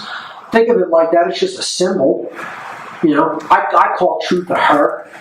It's a feminine force. It's the force that we have to be open to. It's what does this. That's a feminine expression, to be wide open. It's not a position of vulnerability, it's a position of power, the sacred feminine energy. That's what opens us up to the reception of the knowledge of natural law. And when we're in that modality, we go beyond serving the self, we even go beyond serving others. We're then serving truth. And that's the only thing I bend the knee to, and to no other force. We co-create. This is the other counterbalance and correction to the fake laws of attraction. We co-create our shared reality in the aggregate. Individual choices, whether they are based in harmony with natural law or in opposition to natural law, influence the quality of the shared experience of all the people in that given society. This dynamic acts as a perfect expression of the principle of correspondence, one of the real laws of attraction. Okay? That which is above is like to that which is below, and that which is below is like to that which is above. Okay? It means what is going on as a whole, all right, on the individuated scale, what is taking place in the aggregate. Okay? You have a whole lot of people acting this way and a whole tiny bit of people that are acting in truth and goodness and trying to counterbalance all that evil. The expression that's going to manifest is the evil, the thing that has the numbers. It's another big lie in the New Age movement that quantum shifts in reality only happen with tiny, tiny amounts of people engaged in those modalities of behavior, and that's nonsense. Numbers are required. Numbers are required. Numbers are required to counterbalance the dynamic that's already taking place. A few people living in truth and in harmony with natural law ain't going to make a damn bit of difference if the whole society is evil and corrupt. Understand it. You don't need to be comfortable with it. That's true. Know that that's how it works. Because if anybody's telling you it doesn't work like that, they're lying to you and deceiving you. Whether deliberately or by rote repetition of something that's untrue. Okay? So, as happens on the small scale, in individual people, when you put that all together in the aggregate, that's what the whole society is going to be like. That's the expression, the manifestation you're going to get. So conversely to what the New Age movement tells people, for a quantum shift in consciousness and a quantum shift in the manifested reality that we're experiencing to actually take place, numbers are required. That's why the only way we're going to change people's minds is if we start speaking to them.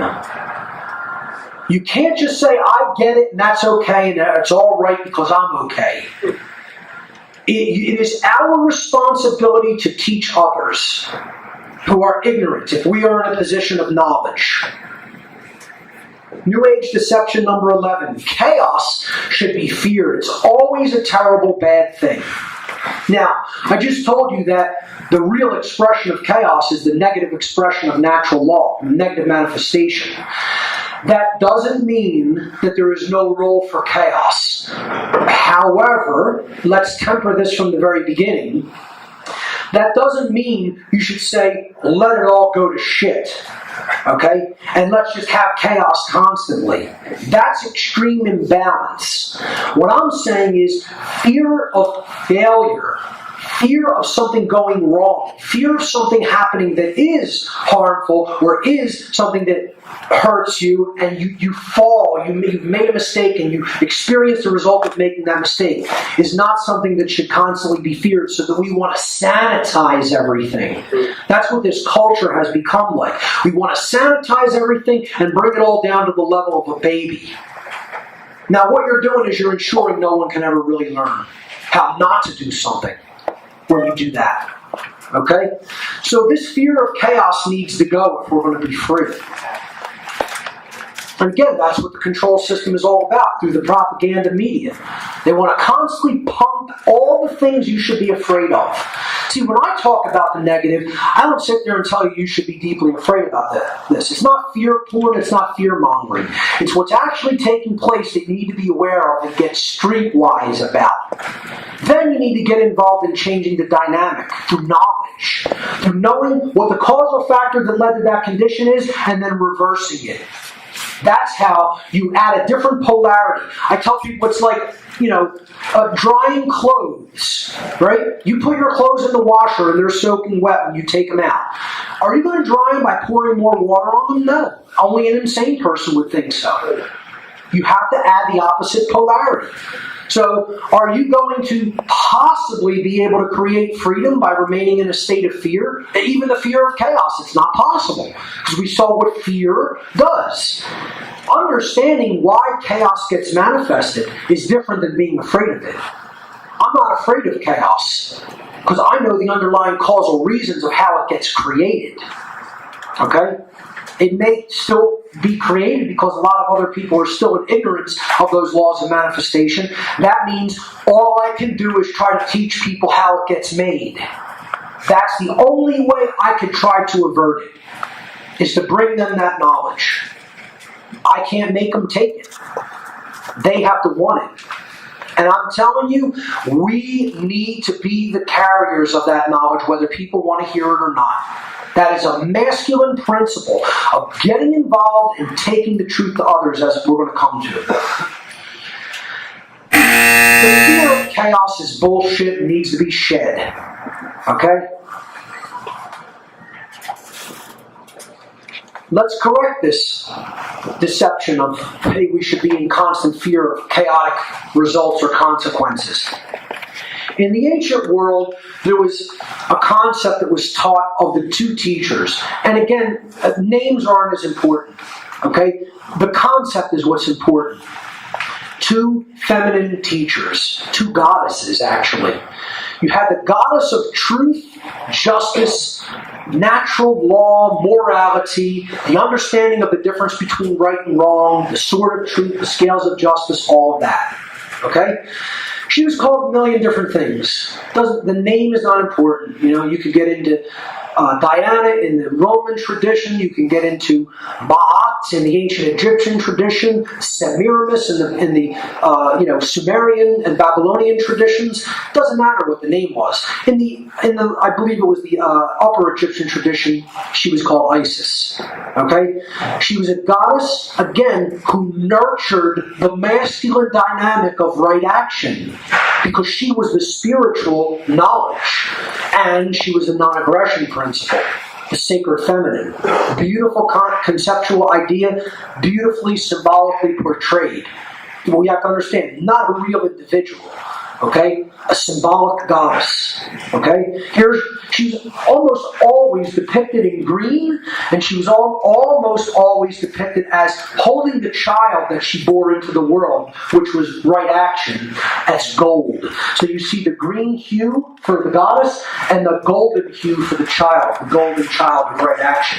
Spiritual gold is right behavior in the world. And green, again, is the color of the heart, which the goddess represents. Okay? So, Isis, if you went to her law and you understood it and you integrated it, That's how you learned how to avert chaos. You would receive the positive manifestation of the knowledge of natural law, morality, which is order and goodness and freedom. However, if you refuse the teachings of Isis, y'all were going to be taught anyway. You were going to be taught anyway. Because it's a dialectic that's real. See? The polarizing choice here, you only have two options when it comes to natural law. You either learn and get the good manifestation, or you ignore and get the bad manifestation. And just understand, it's a computer program. Natural law is a computer program. You hit key number 1, you get this result on the screen of life. You hit key number 2, you get the opposite result on the screen of life. The end. And there ain't a damn thing you can do about it. Okay? You have free will, which key to press. That's where your free will comes in. But you have no free will when it comes to what you get after you press the key. Then you get what you get because the button's pushed. And a program controls that.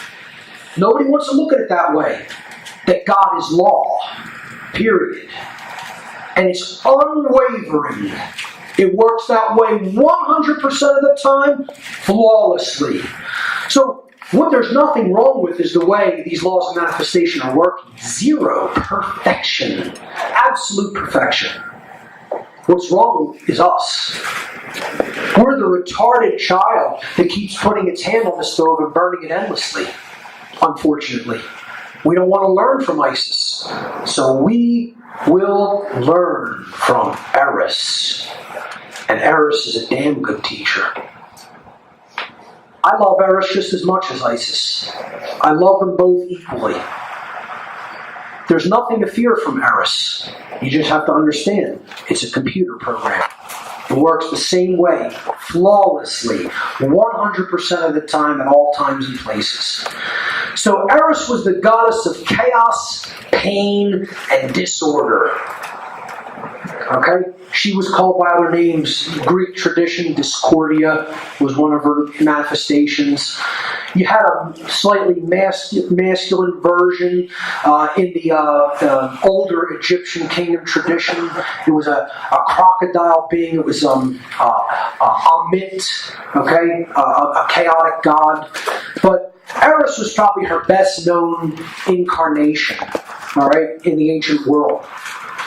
And when you refused the teachings of Isis, you went into the arms of the goddess of chaos. And then she learned you real good.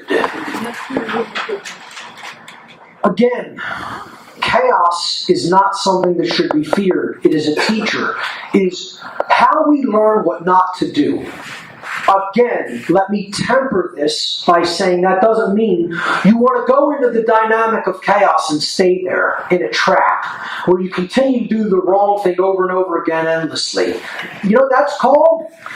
That's called hell, which is where humanity is at. Hell.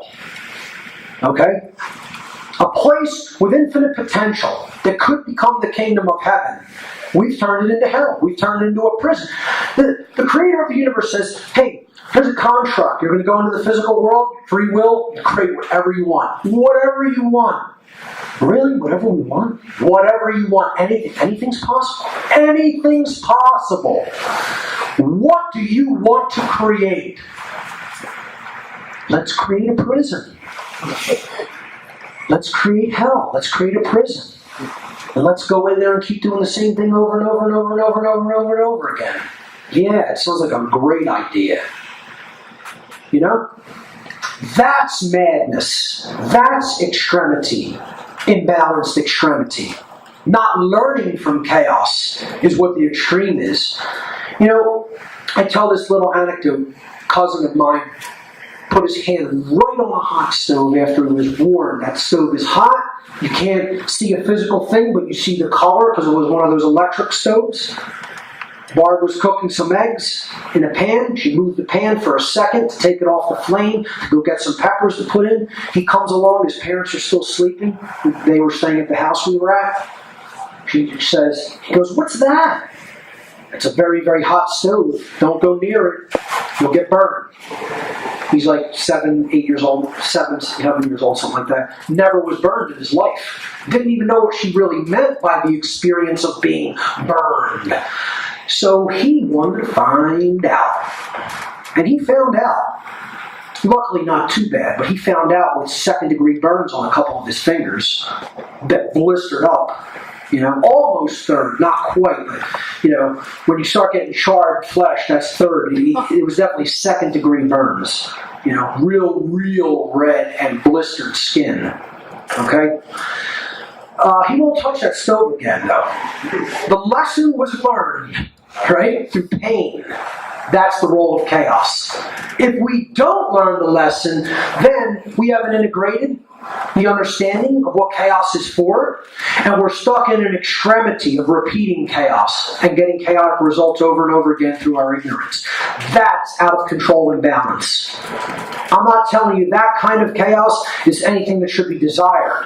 I'm saying this kind of chaos where you make a mistake, you immediately see the consequences of your mistake, and then you rectify it by not doing that again, is a positive form of chaos that shouldn't be feared.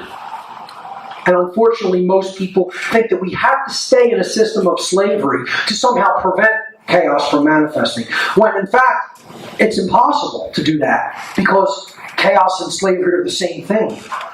We got to maintain a government because without it, there would be chaos. No, it's actually just the opposite. There's chaos when you have external government. That is the condition of chaos because it's the condition of slavery. The control and slavery system is all about the limitation of free will. See, that's the gift of the Creator, and that's what the opposer wants to destroy, is that which we've been gifted by the Creator. Whatever you think of that force as. And that's none of my business. That's your business. But that gift of free will, the most precious gift we've ever been given, the adversary wants it. It wants to destroy it. That's what the control and slavery system is all about. And they do that through the destruction of possibilities in our lives. When you are destroying possibility, you're destroying freedom, you're destroying order. That's what man's laws are all about. We're going to insulate everybody from these possibilities. And therefore, we're going to have a totally robotic programmed society that's totally under control. True freedom includes infinite possibility, which by definition includes the possibility for chaos. This possibility, the possibility that chaos may result, that we may get a manifested result of chaos by making a mistake and doing that which is wrong, okay, cannot be feared. Because if we're in that level of fear, even of that possibility, what are we getting? Ignorance, confusion, control, slavery, chaos. Okay? When fear is present, that's what happens. So if we're ever to be going to be truly free, what we do have to eradicate is the fear of the possibility of chaos, which I have completely eradicated in myself. I can say that truly. I do not fear chaos. I don't live my life in a state of fear of what might happen. I tell people, give me my battle rifle and I'll take my chances. I'd rather live my life in 100% dangerous freedom than 100% safe slavery. Thank you very much.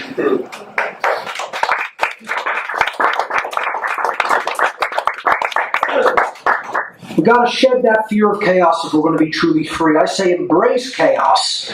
Again, that small-scale version of chaos. Don't embrace the kind of chaos we're trapped in now.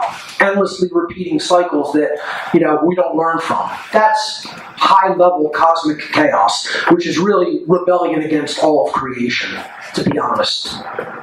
That shouldn't be embraced.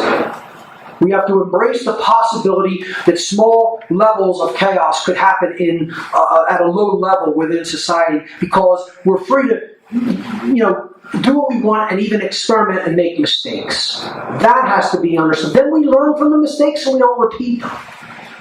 Right now, we're not in a position where we can even barely learn from our mistakes because all of this endless control and endless erection of laws to govern everything, what it does is it takes away the possibility to even make mistakes and learn from them. That's why man's law is a total roadblock to the understanding of truth and natural law. It's trying to sanitize everything through control, which is ultimately creating nothing but slavery, which is more chaos. See this thing? It won't work out. I can't imagine that. I can't imagine a society without laws, man's law. I can't imagine a society without money. I hear this from people constantly. How would that work out? Well, you know what? Maybe it wouldn't. Who's to say it would have to? But you know what? Chaos on that smaller level would be a lot better than the cosmic chaos we have going on as a result of keeping this slavery system in place. Like I said, I'll take cannibals on every street corner and give me my AK and let me go. You know? That's it. That's certainly not a New Age approach, I know that. But if that's what manifested, maybe that needs to be cleaned up. Maybe we need to go clean house on psychopaths. You know? And maybe that would be the right thing to do. But my point here is, if we fear the possibility of the manifestation of chaos, what that actually equates to is the fear of true freedom. Anybody who says, I fear that because chaos might result if we do that, what you are really saying is, I'm afraid of freedom. And the fear of freedom is strong in the human species. The fear of real freedom. We have, the concept of freedom we have is a word. It's a word. Humanity has never been free. Ever. That's what we have to work toward. And we're not getting it done the way we're doing it. You know, they say insanity is doing the same thing, expecting a different result. That's where we're at when it comes to trying to create freedom. What we are doing isn't working. Because we can't get people on the same page regarding the connection between morality and freedom. It has nothing to do with religion. It's a science. It's a science of how the laws of nature govern everything. Not just physical realities. Not just dynamics. When I let that go, what happens to it? The laws of nature govern more than that. They govern what happens to our free will behavioral decisions. Which is what natural law is. So, this idea of, I can't imagine how that could work out, because there's people that think that if there was no rulers, there'd be no rules. You know what? You can't do anything to nullify the rules. Nobody here or anywhere else put the rules that govern this reality into effect. You know what put that into effect? Creation itself. Or you could say the creator of the universe, or you could say God, or you could say the underlying force of intelligence that underlies all physical manifested reality. I don't care what you call it. It's the same force. And no man, no woman, no group of beings on this planet or any other put that force into manifestation. Creation did that. So when people say, I can't imagine how that would work out without rules, well, there's no such thing as a time, place, circumstance, event, anything without rules, ever. There are always rules. That doesn't mean that there needs to be rulers.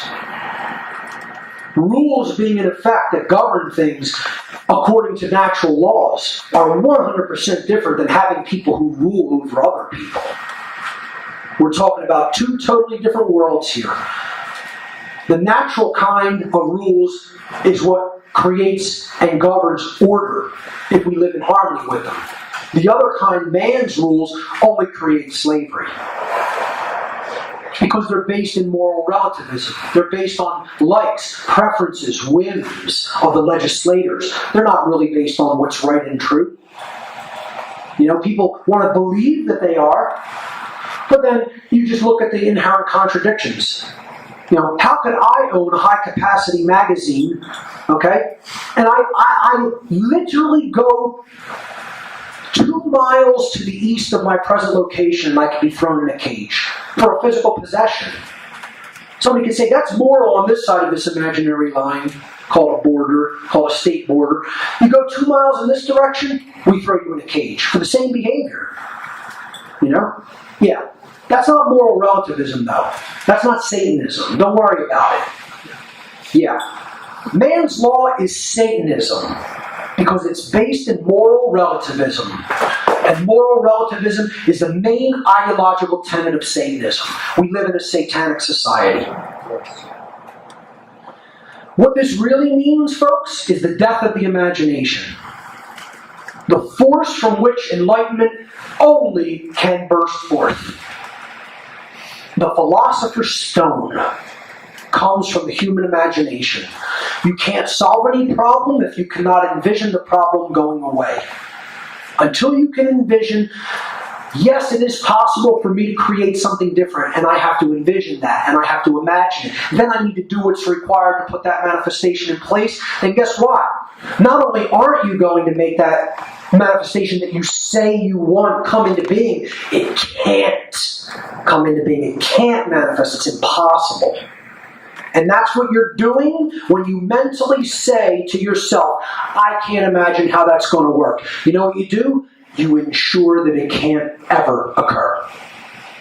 So you want a society based in freedom, and then you say, I can't imagine how freedom would work? You're part of the dynamic that's holding freedom back from manifesting. Actively. It doesn't matter whether you're doing that at a conscious level or an unconscious one. You're contributing to that dynamic of failure. And that's caused by mind control, which is what the death of the imagination is propagated by. Through their fear of the possibility of chaos, which the fear of the possibility of chaos, right? The possibility of chaos is true freedom. Being able to do things and see what expresses, including the possibility of something manifesting chaotically, is what freedom is. That's what freedom means. It doesn't mean you continue to choose the wrong thing if you get a chaotic result. In other words, true freedom includes the possibility of making mistakes. And if you fear that, okay, because people fear that, they're advocating the continuance of slavery and control, the legitimacy and the continuance of authority and government. So what they're doing by refusing to acknowledge that chaos may manifest if we have true freedom in place is you are ensuring that violence and slavery continue because you're advocating for the continuance of government and authority. So anybody that believes that authority is real, must exist, government is real, must exist, must continue, you are an advocate of slavery. Whether you understand that or not, it's unwaveringly, invariably, always true until you reverse that position. Then you would be a non-supporter of slavery. And these are the only two kinds of people that exist. So one real divide, as I call it, the one true divide, as we'll get to. This meme here says Satan is the most dangerous religion in the world. And it is a religion. Those who believe that authority is necessary and that it must continue have actually been duped into believing that human slavery is necessary and must continue in order to prevent chaos. Ladies and gentlemen, violence and slavery, which is what statism ultimately is, which is what government is, what it's all backed by, cannot prevent chaos. You want to know why they can't prevent chaos? Because violence and slavery are chaos. We're in chaos now. Chaos is not being held back because government is in place and authority, quote unquote, is in place. That's what has created the chaotic condition we are living in. Here's the one true divide I spoke about. There's only two kinds of people. And yeah, people are at different levels and expressions of consciousness. But ultimately, there's one criterion that divides humanity. that's real. It's not an illusory duality. It's a real duality. Okay? Illusory dualities are, what kind of slavery do you like? Do you like right-wing slavery or left-wing slavery? That's an illusory duality. It's all the same thing. An illusory duality is, what kind of religious slavery do you want? Do you want the Hindu variation? Do you want the fake Christian variation? Do you want the watered-down Masonic Lodge system variation? Because they all lead to the same thing: more control, less understanding of natural law. They're not esoteric traditions that really convey deep truths about the laws of creation and manifestation. So all of these things, race, age, political affiliation, all divide and conquer strategies by the controllers. They're not real dualities. We're one living, dynamic family here on the earth. But there is one difference between the people of that family, and it is whether they believe in slavery and support it, or whether they know that slavery is illegitimate and do not support it. That's the real difference in human beings. So the supporters of slavery are the statists. Like I said, get as offended as you want. You believe in government, you're a supporter of slavery. The end. For all time. For all time. Get as offended as you like. If you believe government should exist, you are a supporter of slavery. Statism, the brilliant idea that we give a small group of people the right to kidnap, imprison, harass, steal from, and kill people so that we can be protected from people who kidnap, harass, steal from, and kill people. The logic is flawless, as you can see. There's no contradiction there whatsoever. I was looking for an image to convey an anarchist, and I was going to put maybe my picture up there, somebody like Larkin Rose, or somebody from the freedom movement who really understands that statism and government is inherently illegitimate. And I figured, it's a little bit too egoic, so I found this meme on Facebook. Christ pointing to the Sacred Heart and saying, well, I'm an anarchist, but unfortunately most of my followers are statists. People who think you can serve two masters. Oh yeah, I'm going to serve the truth and the God of creation, and I'm also going to believe in the authority of man. Yeah, there's no contradiction there either with religionists. And they condone and support that. You know what they're called? I call them chinos. C-H-I-N-O-S. Chinos. C-H is Christian. I is, N is name, and O is only. Christians in name only. Chino. Because that's all. It's just a label. They have no idea what real Christianity, esoteric Christianity is. You got Minnows, they're Buddhists in name only. You have Minnows, those are Muslims in name only. We have other Minnows too, those are Masons in name only. What they are is a joke. They're a joke. Who don't know anything about the true esoteric underlying teachings of any of their traditions. And they claim that they embody those teachings. When they're ignorant fools who believe a storyline, a cover story, about astrotheology or some lodge system allegory that they never even looked at or understood, or some symbolism they don't understand. They've never gotten the real teaching, which is natural law, the laws of morality, the real law of attraction. They wear a label and name only, and they're nothing of the kind. Nothing of the kind. So this meme fulfilled the role, as far as I'm concerned, because I think the figure of Christ, again, historicity aside, regardless of what you believe about the actual being, the figure of the Christ, the archetype, is the ultimate anarchist. He fought against the religious entrenched institutions of his day in the form of the Pharisees and Sadducees in the story of the New Testament. He fought against the entrenched financial system of the day. The money changers, the bankers of his time, right? And when he did that, that's what got him in trouble, because they had so much power and influence over the Roman Empire, the existing government, the state. And they all together came together in a conspiracy and put him to death. So see, the people in this religion don't understand. Christ was at war against religion, money, and government. All false religions. Because people aren't worshiping or paying homage to the true God of creation when they believe in those nonsense false religions. No, they're all false gods, false idols. Has nothing to do with the God of creation. And Christians can't see that simple allegory in their own scripture, that's who the Christ figure was at war with. Ultimate spiritual warrior. So there's only one divide. You're either a statist, in which case you support slavery, or an anarchist, in which case you know slavery is always illegitimate.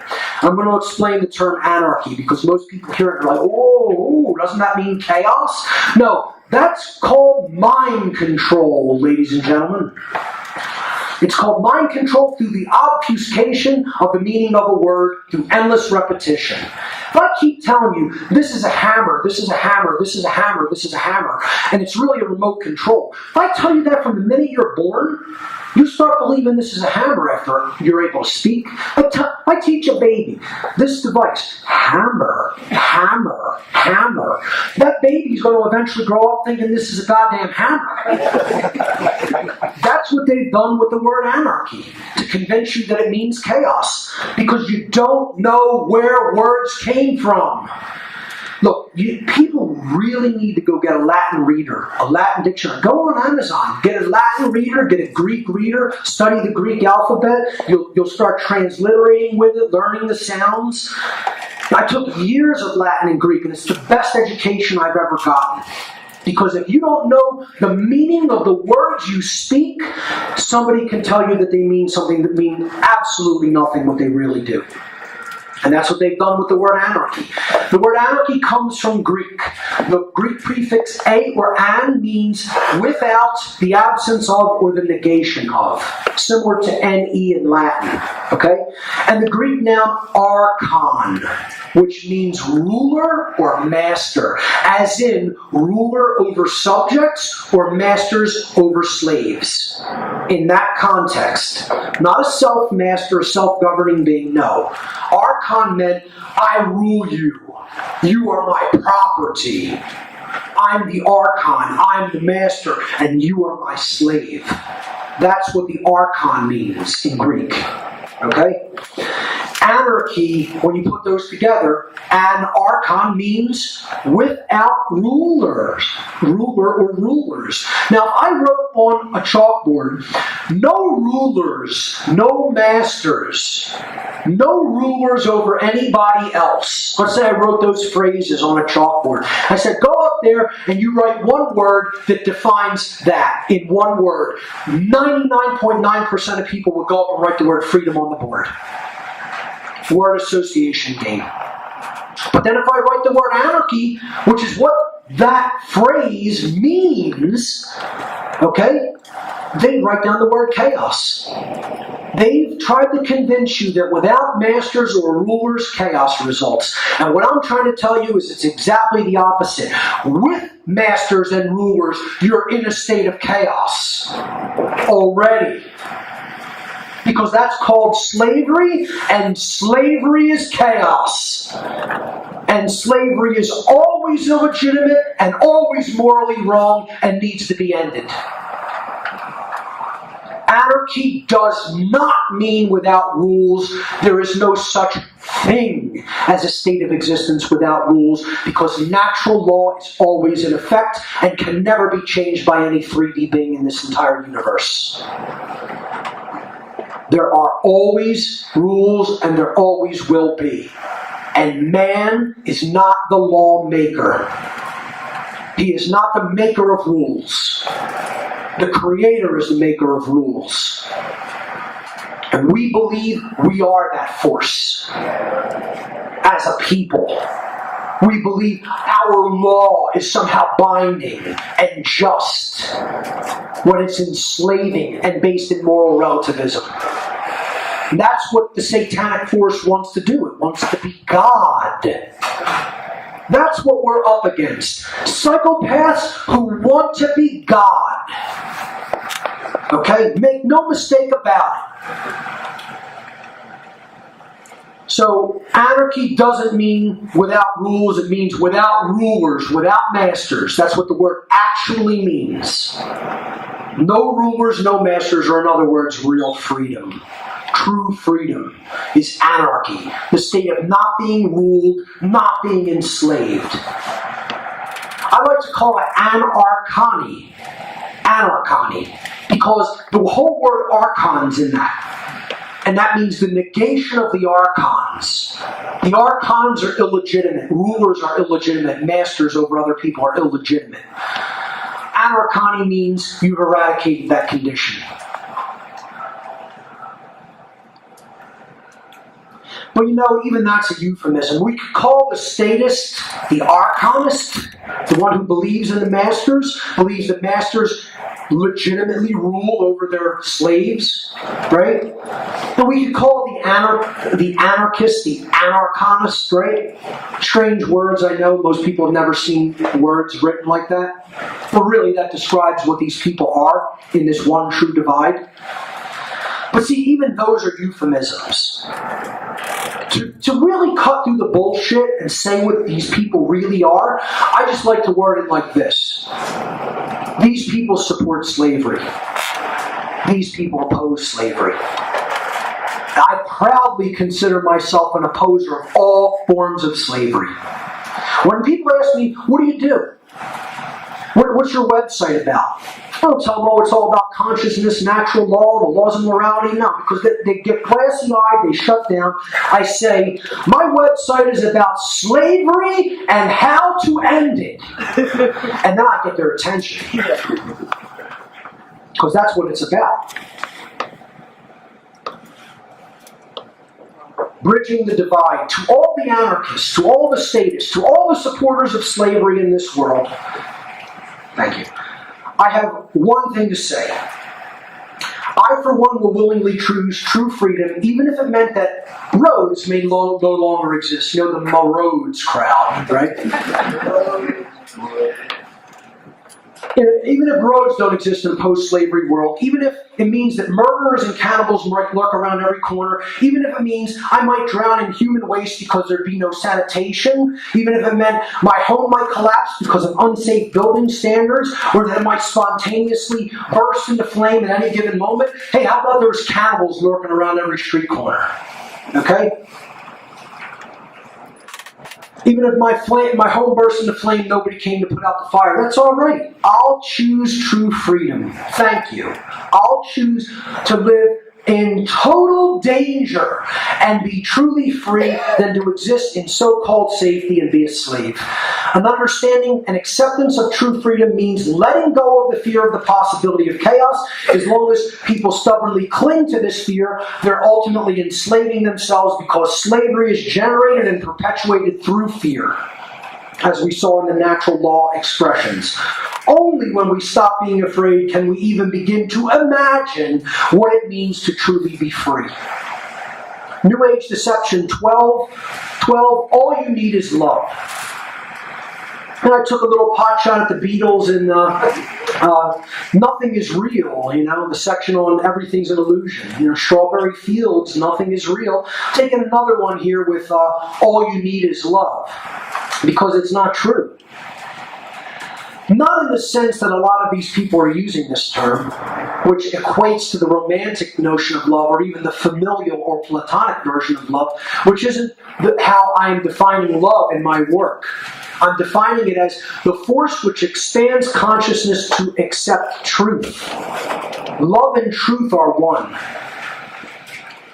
So again, what this does in the New Age context is it emphasizes emotion over knowledge and action. That's that sacred feminine imbalance without the sacred masculine to counterbalance it. And it's bullshit because much more is required than just love.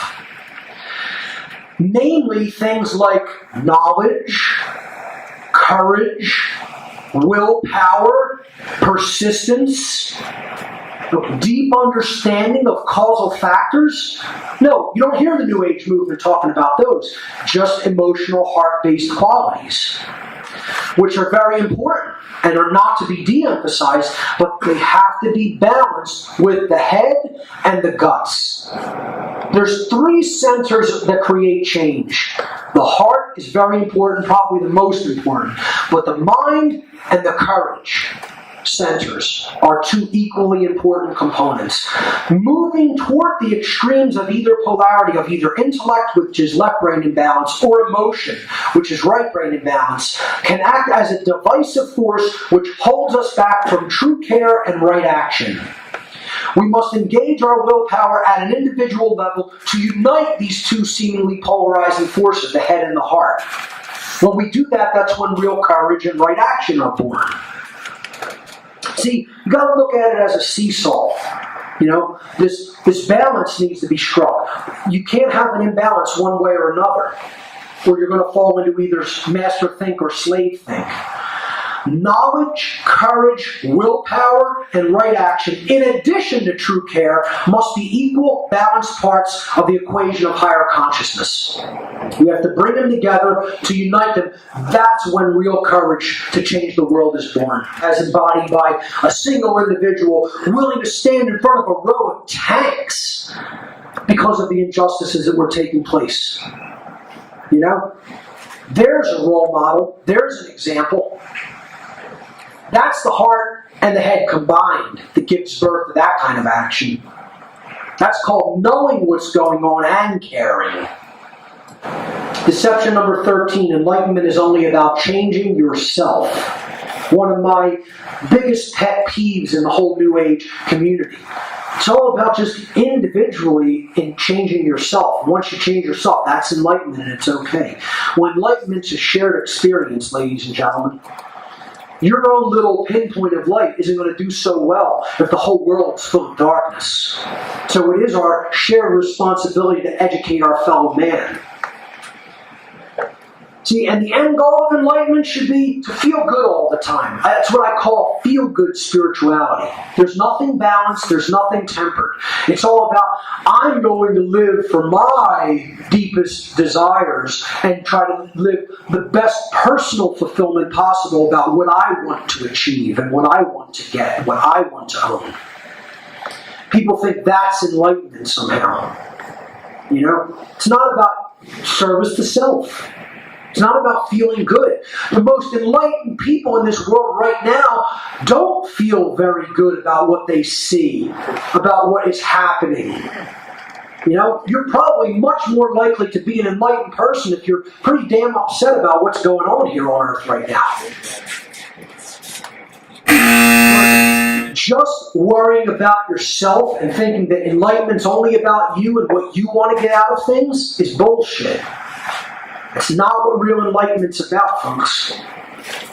Enlightenment is about service and responsibility to truth above all else, all other modalities, even service to others. The truth of the current human condition should make you feel uncomfortable at this time. It's not something... See, I heard once at, I think it was a lecture by some father of an actor. Barb and I went to it. He knows the Dalai Lama, this guy. I can't remember his name. He's a big proponent of Buddhism. And he said, to me, enlightenment is the ultimate form of tolerance for other people's cognitive dissonance. And I heard that and I'm like, what, really? You think to be enlightened is to look at other people and their internal contradictions in their own consciousness, saying they believe one thing and really doing another or supporting a different thing. And saying to be enlightened is to be completely tolerant of that level of ignorance. That's the exact opposite of enlightenment. The exact opposite of what it actually is. Real enlightenment is to do the work to bring light to the darkness. And that's the hardest work there is to do, which is why so few do it. That's the hardest work to do. To morally educate your ignorant fellow beings. And that's why no one wants to get involved in that real great work. We have to use this discomfort in what we see in the world to motivate ourselves to create real change in the world through our actions. The sacred masculine, action. We have to seek the truth, then speak the truth to all within the range of our voice. You got to take it in, then let it flow back out. See, this is what people who are really engaged in trying to spread the truth feel like right now. And that's okay. See, that's why nobody wants to join us in the fight. They don't want to be that guy. Well, I'll be that guy proudly. That's fine. Because I'm still standing in the truth even if I'm a minority of one. No problem. It is our shared responsibility at this time to help awaken others by continuously speaking the truth unapologetically, even if we feel burdened by that task, and even if it makes all of those involved feel uncomfortable. This isn't about comfort, folks. Enlightenment's not about comfort. Sorry to burst the new cage bubble on this. Okay? That's not what enlightenment is about, feeling good all the time. This is namby-pamby, feel-good spirituality, which has nothing to do with real spirituality. Pseudo-spiritualism is what I call that. Carl Jung, a modern alchemist, said, "One does not become enlightened by imagining figures of light, but by making the darkness conscious. That latter procedure, however, is highly disagreeable and therefore not popular. People don't want to get involved in what's known as the true great work. The true great work to enlighten our fellow ignorant beings. To bring the knowledge that can dispel that level of darkness and ignorance. Because that's the hardest work there is to do. What is the true great work? It is the arduous task of influencing others to awaken to the truth. It is to help them to realize that in supporting and condoning the legitimacy of authority and government, or man's law, that they have actually been supporting and condoning the legitimacy of slavery. And that they have been immoral for having done that and having taken that position. It's dragging them away from their former false religion into the uncharted territory of truth. Once again, the calcified ego doesn't want to go into that uncharted territory. It wants to stay in its nice, safe cage.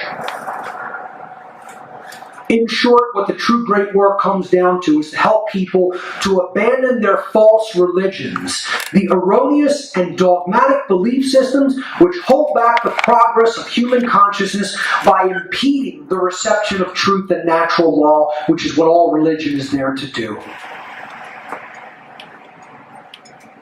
You want to know what the true great work is in 2 words? That all of the spiritual warriors incarnated on this planet at this time, that's why the population is so high. So many people wanted to come here and incarnate here at this time and place to make a difference. And they get involved in the battle, in the spiritual battlefield where the action is taking place in this corner of the cosmos. Spiritual warriors come to do one mission, to end slavery on this world. And like I said, the New Age movement and other religions derailed the mission. Derailed the mission. New Age deception number 14. A Savior is coming to rescue us any day now. I put the image of Christ, and there are many positive positions. Here's a negative one, because people think that Christ was telling us, I'm here to be worshipped and I'm going to be your Savior. People are deluded. He was trying to explain to people, you want to be free? You got to have knowledge. Know the truth, then you'll be set free. Knowledge is the pathway to truth. And then right action that follows that knowledge. Putting it into application. He wasn't telling anybody to worship him or let him be their Savior. He's telling people, here's an example I'm going to set with knowledge and right action. You follow that, you'll be all right. Don't worship me. Live like that. Be that.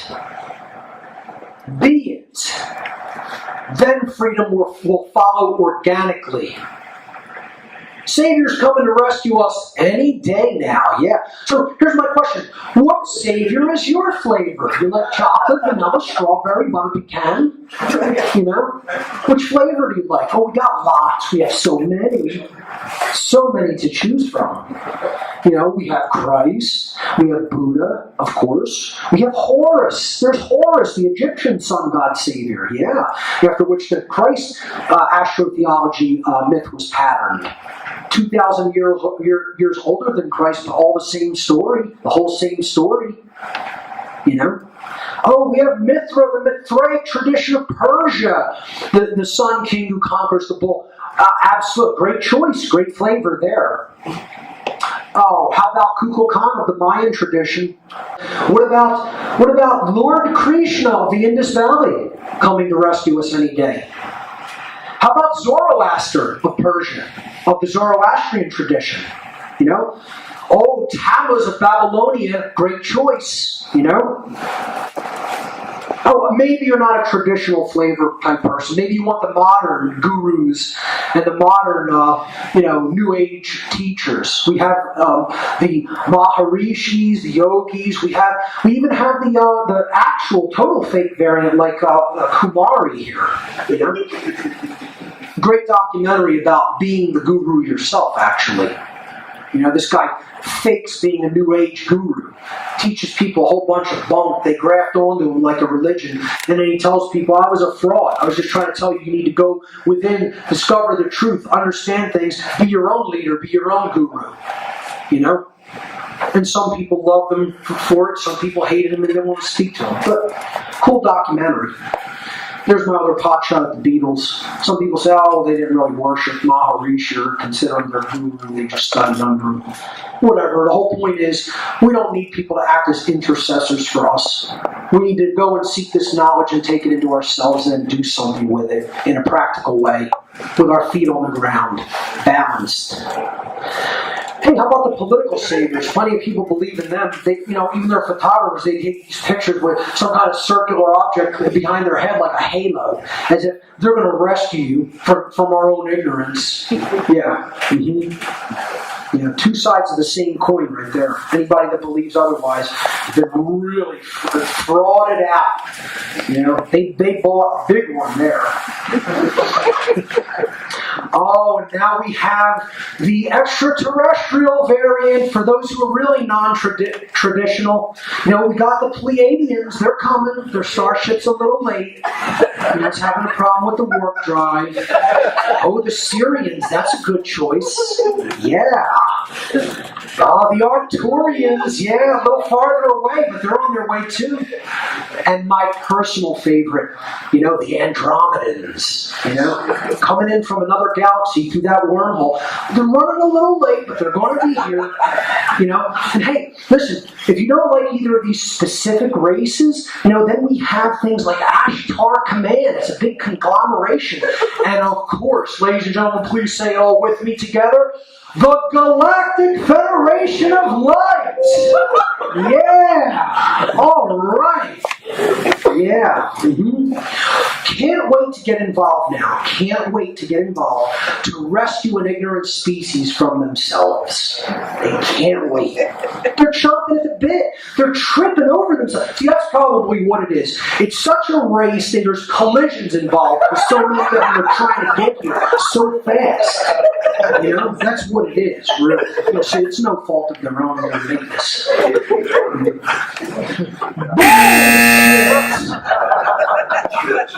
Okay, anybody that's still trapped in that, I don't know how much I could tell people that they're a child. It's so childish, it's ridiculous. All right? Let's correct this one. The correction is, there's the real Savior. It's Jesus with the M4 rifle. Okay? Obviously, not really. I think Jesus is more of an AK type of guy myself, but, that's me. He likes the Kalashnikov platform. What can I say? No, seriously now, though, really, again, the only thing that's going to save us is knowledge of truth. And that was the prescription of all of these teachers. They all said, essentially, know the truth, and the truth will set us free.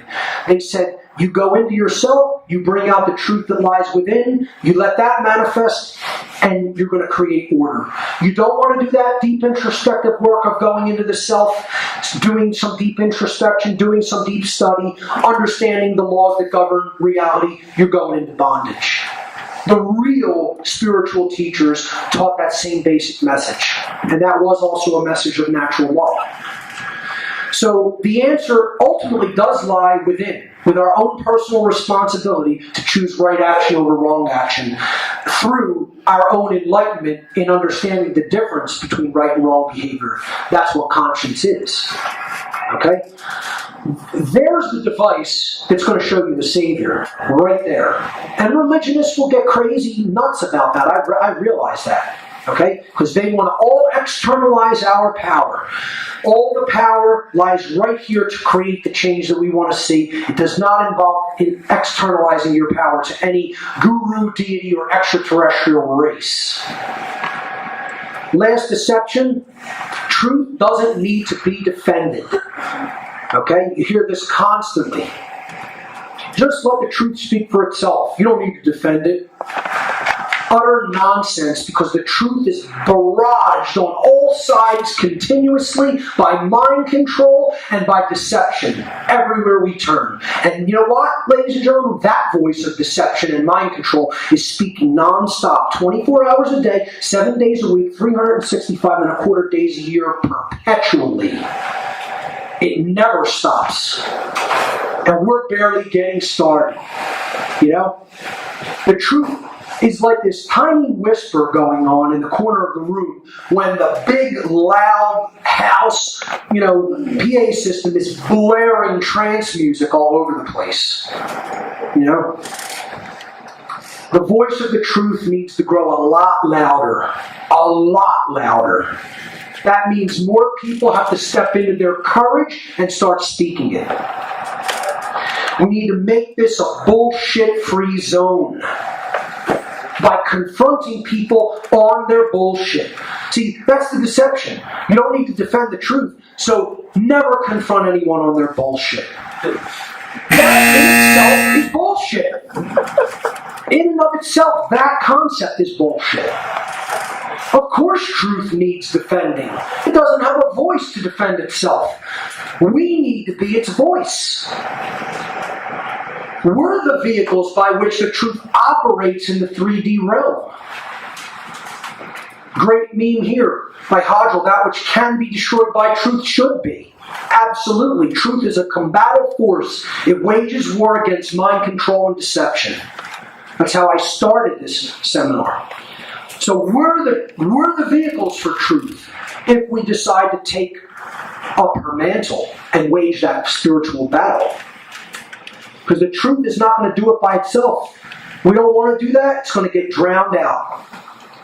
So we need to make the earth a bullshit-free zone. And don't apologize for it. I don't apologize for anyone I may have offended. Don't apologize for any inconvenience. The truth is the truth. It remains the truth no matter how it is received or not received. If you know that you're standing in truth, speak it. Speak it unapologetically. Never apologize for knowing what is right. Ever. The universe is spoken into existence. And you know what? The ones with the loudest, the most dominant, the most persistent voice are going to be the one who propagates their value system. Whether it's a true value system or whether it's an erroneous, false, so-called value system. That's why evil and chaos are winning in the world. Because too many people are shut down and can't step into their courage to use their willpower to speak truth at all times and places. It is true that truth can never be destroyed. I'm telling you, even if we fail, truth will still exist and prevail ultimately because it cannot be overturned and undone. That can only happen within our little pocket, our little experience. But you know what? We, as 3D beings, can be destroyed. And that only happens when we refuse to be the voice of truth and speak it and defend it when necessary. Never ever give up. Willpower is required. Persistence is required. This isn't going to be easy. It's an uphill battle. I'm not here to lie to you and tell you it'll be easy. Okay? We have to rage against the world of darkness that we're in. Never accept ignorance. Never accept darkness. Never accept evil. Wage war on it. It should be resisted. Resistance to evil is the victory of the truth. We need to be resistant to the things that are wrong and stand in what is right firmly, with our feet firmly on the ground, operating as spiritual beings within the physical dimension. A different reality can be spoken into existence by us, but only if we care enough to learn the truth and then develop the courage and the willpower to take right action to defend the truth at all costs. We got to get out of the cul-de-sac, folks. We can't continue to be this hamster on the wheel going nowhere. We have to open ourselves up to the reception of truth and natural law and live in that light. Not just talk about it or say it's all about a feeling. No, it's about action, the sacred masculine. When we do that, we'll break our chains of bondage. We'll end slavery on this planet, as was our original spiritual mission as spiritual warriors before religion and the New Age movement took us off that course as a whole. And a new world can come into view, one that is based in truth, love, and freedom, if we step into that role of defenders of truth. That's an individual free will choice. No one can make you do it. You can only choose it or not choose it. Well, I say, choose that truth and break our chains. Ladies and gentlemen, thank you so much.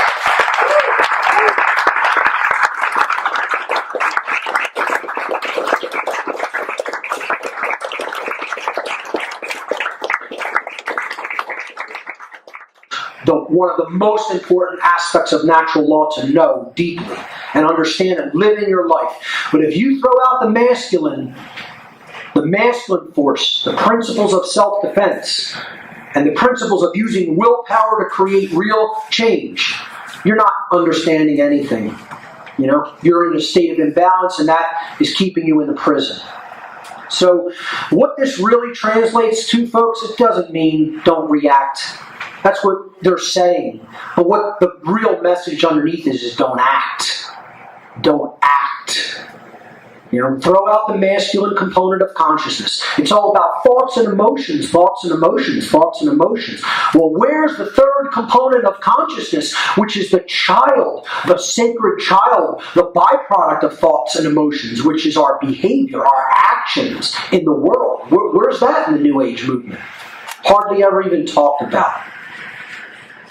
The third aspect of this deception is this mantra that is repeated by rote as if it's some, thing that's being played back on a broken record. What you resist persists. What you resist persists. Okay? And it's the New Agers have a 100% flawed understanding of this concept, which I'm going to clarify. And again, it says one thing, but then it translates into something else by most of the people who hear this mantra. And here's what it translates to. And there's Obama as the Borg, okay? Saying freedom's irrelevant, the Constitution's irrelevant, your culture will adapt to service us, surrender all your weapons, and resistance is futile, okay? A great internet meme there, which essentially encapsulates what all government is telling people. But regardless of what side of the aisle, they came from. What the adage or the mantra, what you resist persists, translates to in most New Agers' minds is don't resist evil. Don't resist anything that's wrong. Just let it run rampant and destroy everything that's good. Certainly don't try to create real change here, because after all, you're not here to change the world. Keep believing that.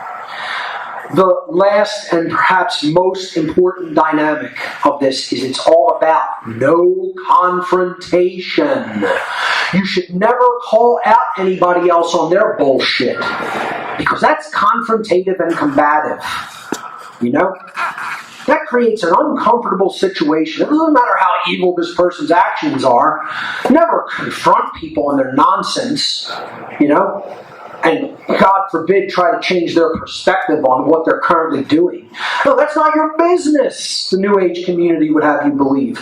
No, that's not your business to try to influence somebody else. If you know what's right and what they're doing is the exact opposite of what's right, no. You say nothing. You just let that go unchallenged, unchecked. Because see, it's about no courage. No courage to get up in someone else's face and tell them definitively, I do know the difference between right and wrong behavior, and what you're engaged in is wrong. That's it. We don't want to be in that position. Most of us anyway. Most of us don't have the courage to do that. And the New Age movement is propagating that absence of courage. They'll tell people there's never a time to use physical force, that doesn't exist, that could never be a right. And I would tell you, there's a huge difference between force and violence. And there's never a place for violence. But is there a place for the defensive use of physical force? You damn well better believe there is. Know that there is. And there's going to come a time when, if we don't reverse the trend that's going on mentally, that's going to be required, unfortunately. And I look at that as a failure, and what I'm trying to do is prevent that time from arriving. All my work is about the prevention of that possible necessity. Okay? So, we put all these aspects of this deception together, and what we really come up with is a big pile of bullshit. Because that's what this whole thing about not resisting what's wrong with this world is about. Let's correct this. Let's active and passive, analytical versus intuitive, dominant versus submissive, left brain and right brain. And we've already touched on this in the section on consciousness toward the beginning of this seminar. So what I'm trying to emphasize and get across here is that for these polarities to exist doesn't mean that we have to go into, and for them to be balanced in our lives. We shouldn't place one set as more highly treasured or important than the other. We need all of these dynamics in our life in a blend, a balanced blend. Okay? But it doesn't mean you go into one polarity and just stay there in a total extreme. That's what tolerance of evil would be like. Or even saying evil must exist. It must be necessary for us to know what goodness is all about. It doesn't work like that. Okay? This is the imbalance to this teaching regarding polarity. And it requires discernment to understand how this is a deception. All right? For us to understand what good behavior is and for what orderly conditions in our lives are, doesn't mean we have to experience the depth of evil. Okay? Only a people that are self-loathing and don't have a truly developed deep sense of self-respect and self-love would say, I need to experience total evil to know what goodness is. Okay? So this false notion of polarity is what's getting propagated to keep this New Age deception in place. So part of this correction is also we have to understand how this has been propagated through a false notion of karma as well. Part of the idea evil is necessary, New Agers will say, well, maybe that person did something in a past life. Maybe they're just being paid back for something they did there. So, you see this in the Hindu caste system, actually, as well. They'll say, whatever happens to people who are low on the totem pole of society, ignore it and let it go on. Let it continue. Let all those injustices and iniquities, just let them continue, because that's how karma works. And this is a cop-out for ignoring evil and allowing it to continue unchecked in our lives and to run amok in our lives. It's a cop-out for not getting involved and doing something to right it and to bring it to balance. All right?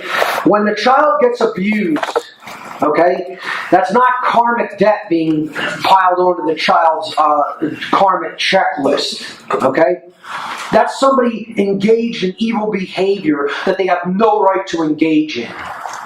All right? And that's what people need to understand. And that's where this deception comes from about evil being necessary. This propagated notion of how karma works in the world. No, how karma works is through natural law.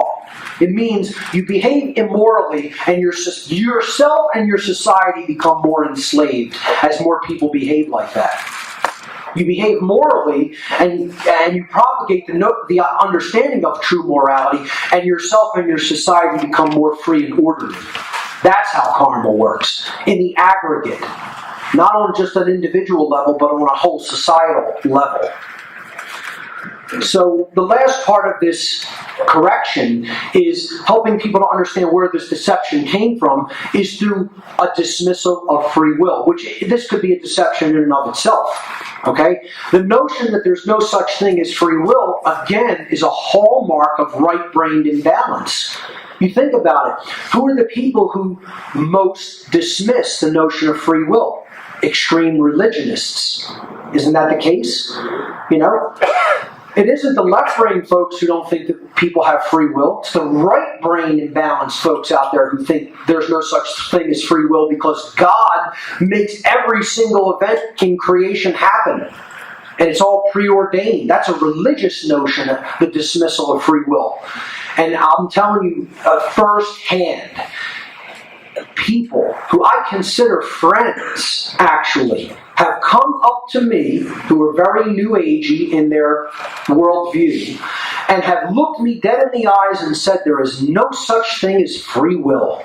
We are not ultimately responsible for our behavior because free will does not exist. And I said, you know what that is? Right to the person. That's a cop-out. And it's a refusal to accept personal responsibility for your own actions. And I would look anybody in the eyes, right in the eyes, and say that right to their face. Okay, this notion that there's no such thing as that we're all ready to go for the afternoon session here. I'll plan on going until about 5 p.m. Hopefully I could stay within those parameters, and then we'll wrap up. We'll do an extended question and answer session with whoever wants to remain and ask questions, and I'll keep asking questions for as long as you have them, or for as long as we're allowed to stay in the room. How's that sound? All right. New Age deception number 6. Evil is necessary. This is a huge one, and it's one that unfortunately is gaining a lot more ground in this movement. They insist that, evil must be present. It must continue. It is something that is required. It is necessary because, hey, without the darkness, there can't be light. There can't exist in light. And it's another very imbalanced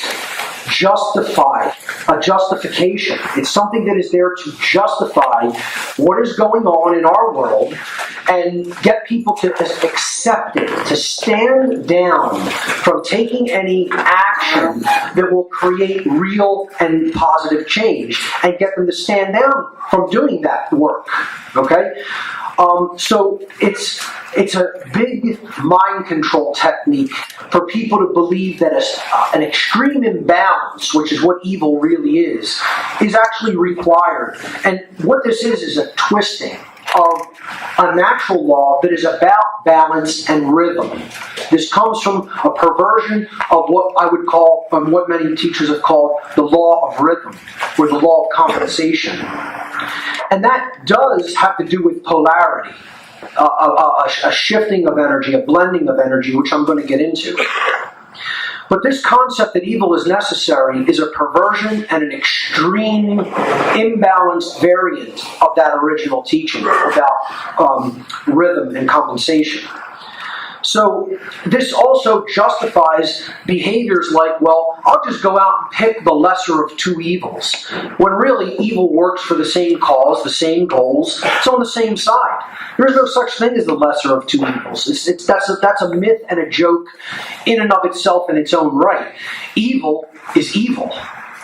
There's no, shades of evil or, different flavors of it. If it's about control, if it's about keeping people down from where they really want to go in consciousness, if it's anti-freedom, it's evil. And, when you try to pick between the lesser of two evils, you get more evil.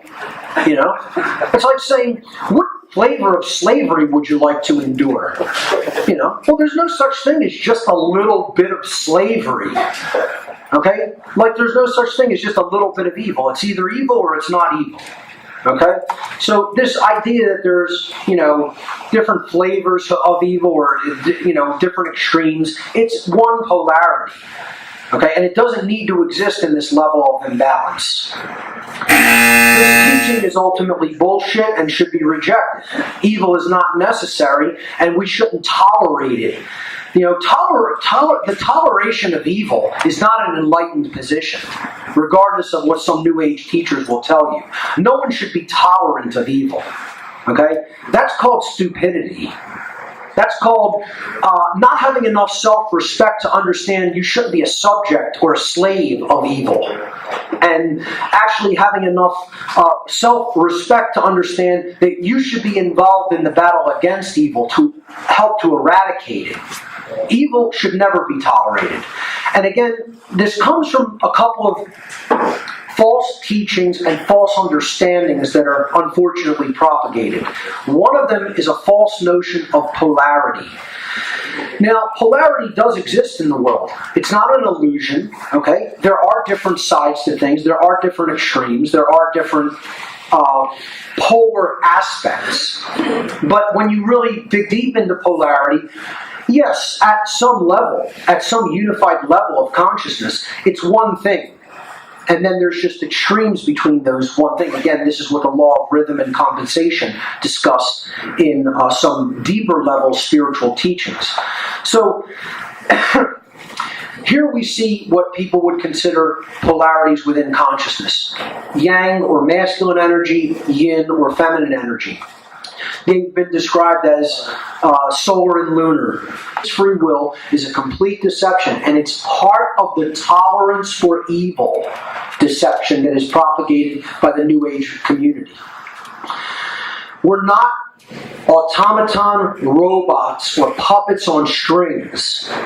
We have the ability to choose what behaviors we will engage in and what behaviors we will not engage in.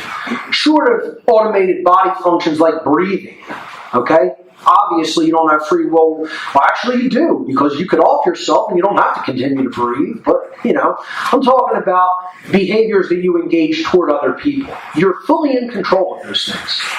People want to insist that they're not, because they're always trying to cop out on their personal responsibility. We are responsible for how we behave to others at all times, at all places, no matter how much mind control or nonsense anybody has taken into themselves.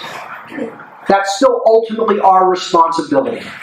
And that's something many people do not want to hear. So that's the reason that this deception is so prevalent within the New Age community, because many of the New Agers have also bought onto the notion that there's no such thing as free will. And again, another hallmark of extreme right-brained or feminine consciousness imbalance without the rooting or the anchoring of a sacred masculine.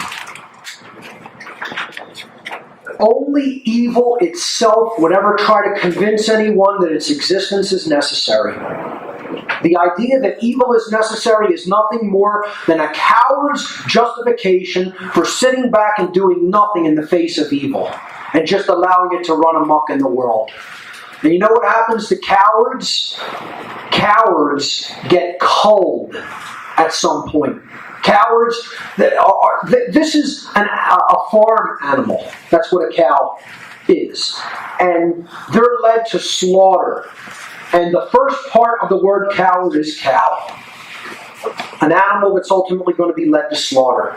Without conscience and courage, that's where humanity is heading to. unfortunately. Unless we wake up and really do something to change it quickly. Evil is not necessary, ladies and gentlemen. Evil is a choice. It is a conscious choice not only to engage in it, but to tolerate it and to allow it to run amok unchecked in our lives, in this world. I know very few people want to hear that, but again, I'm not up here to tell you what you want to hear. I'm up here to tell you the truth. New Age deception number 7. And we're going to stay on this one for a bit because this is probably the centerpiece of the whole seminar. In all honesty, this is the biggest, aside from ignoring the negative, this is the biggest deception of the whole New Age movement. Accept, but never resist. And I'm going to go through 5 aspects of this deception and then correct each aspect. That's how complicated, it's not complicated, that's how multifaceted this particular deception is. And it's probably the most ingrained and the most deeply rooted of the New Age deceptions. Because this is what, we really think about, if we could define the New Age community or the New Age religion in a nutshell, it is accept everything. Don't rebel. Don't rebel.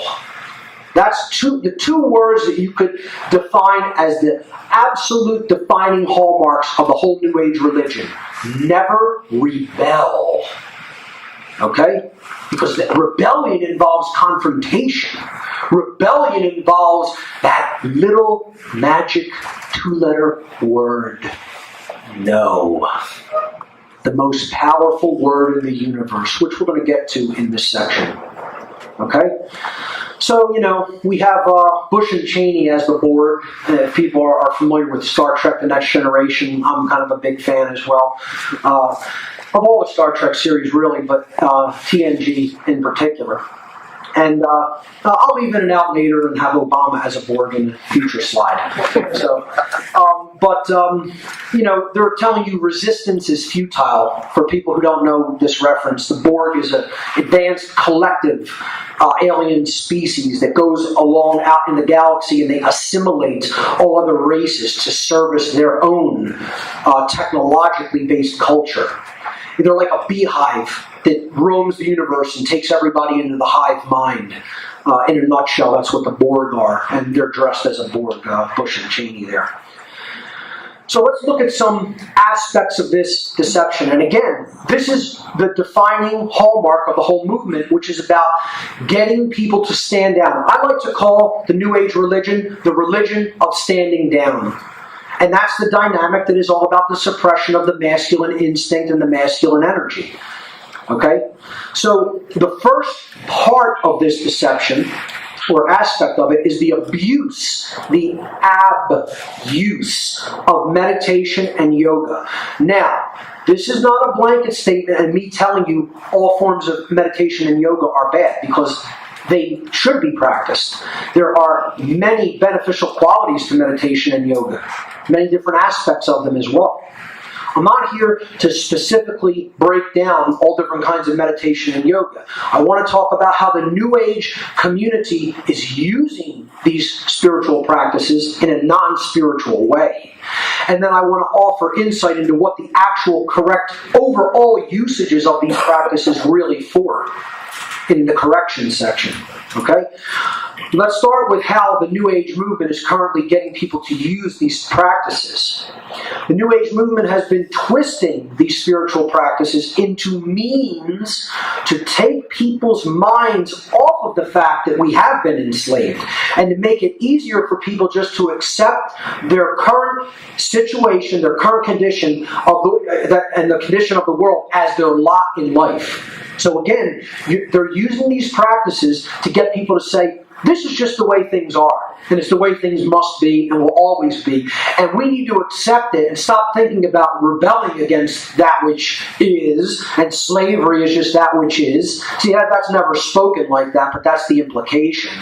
Not really being free and having evil run this planet is just the way that it is eternally.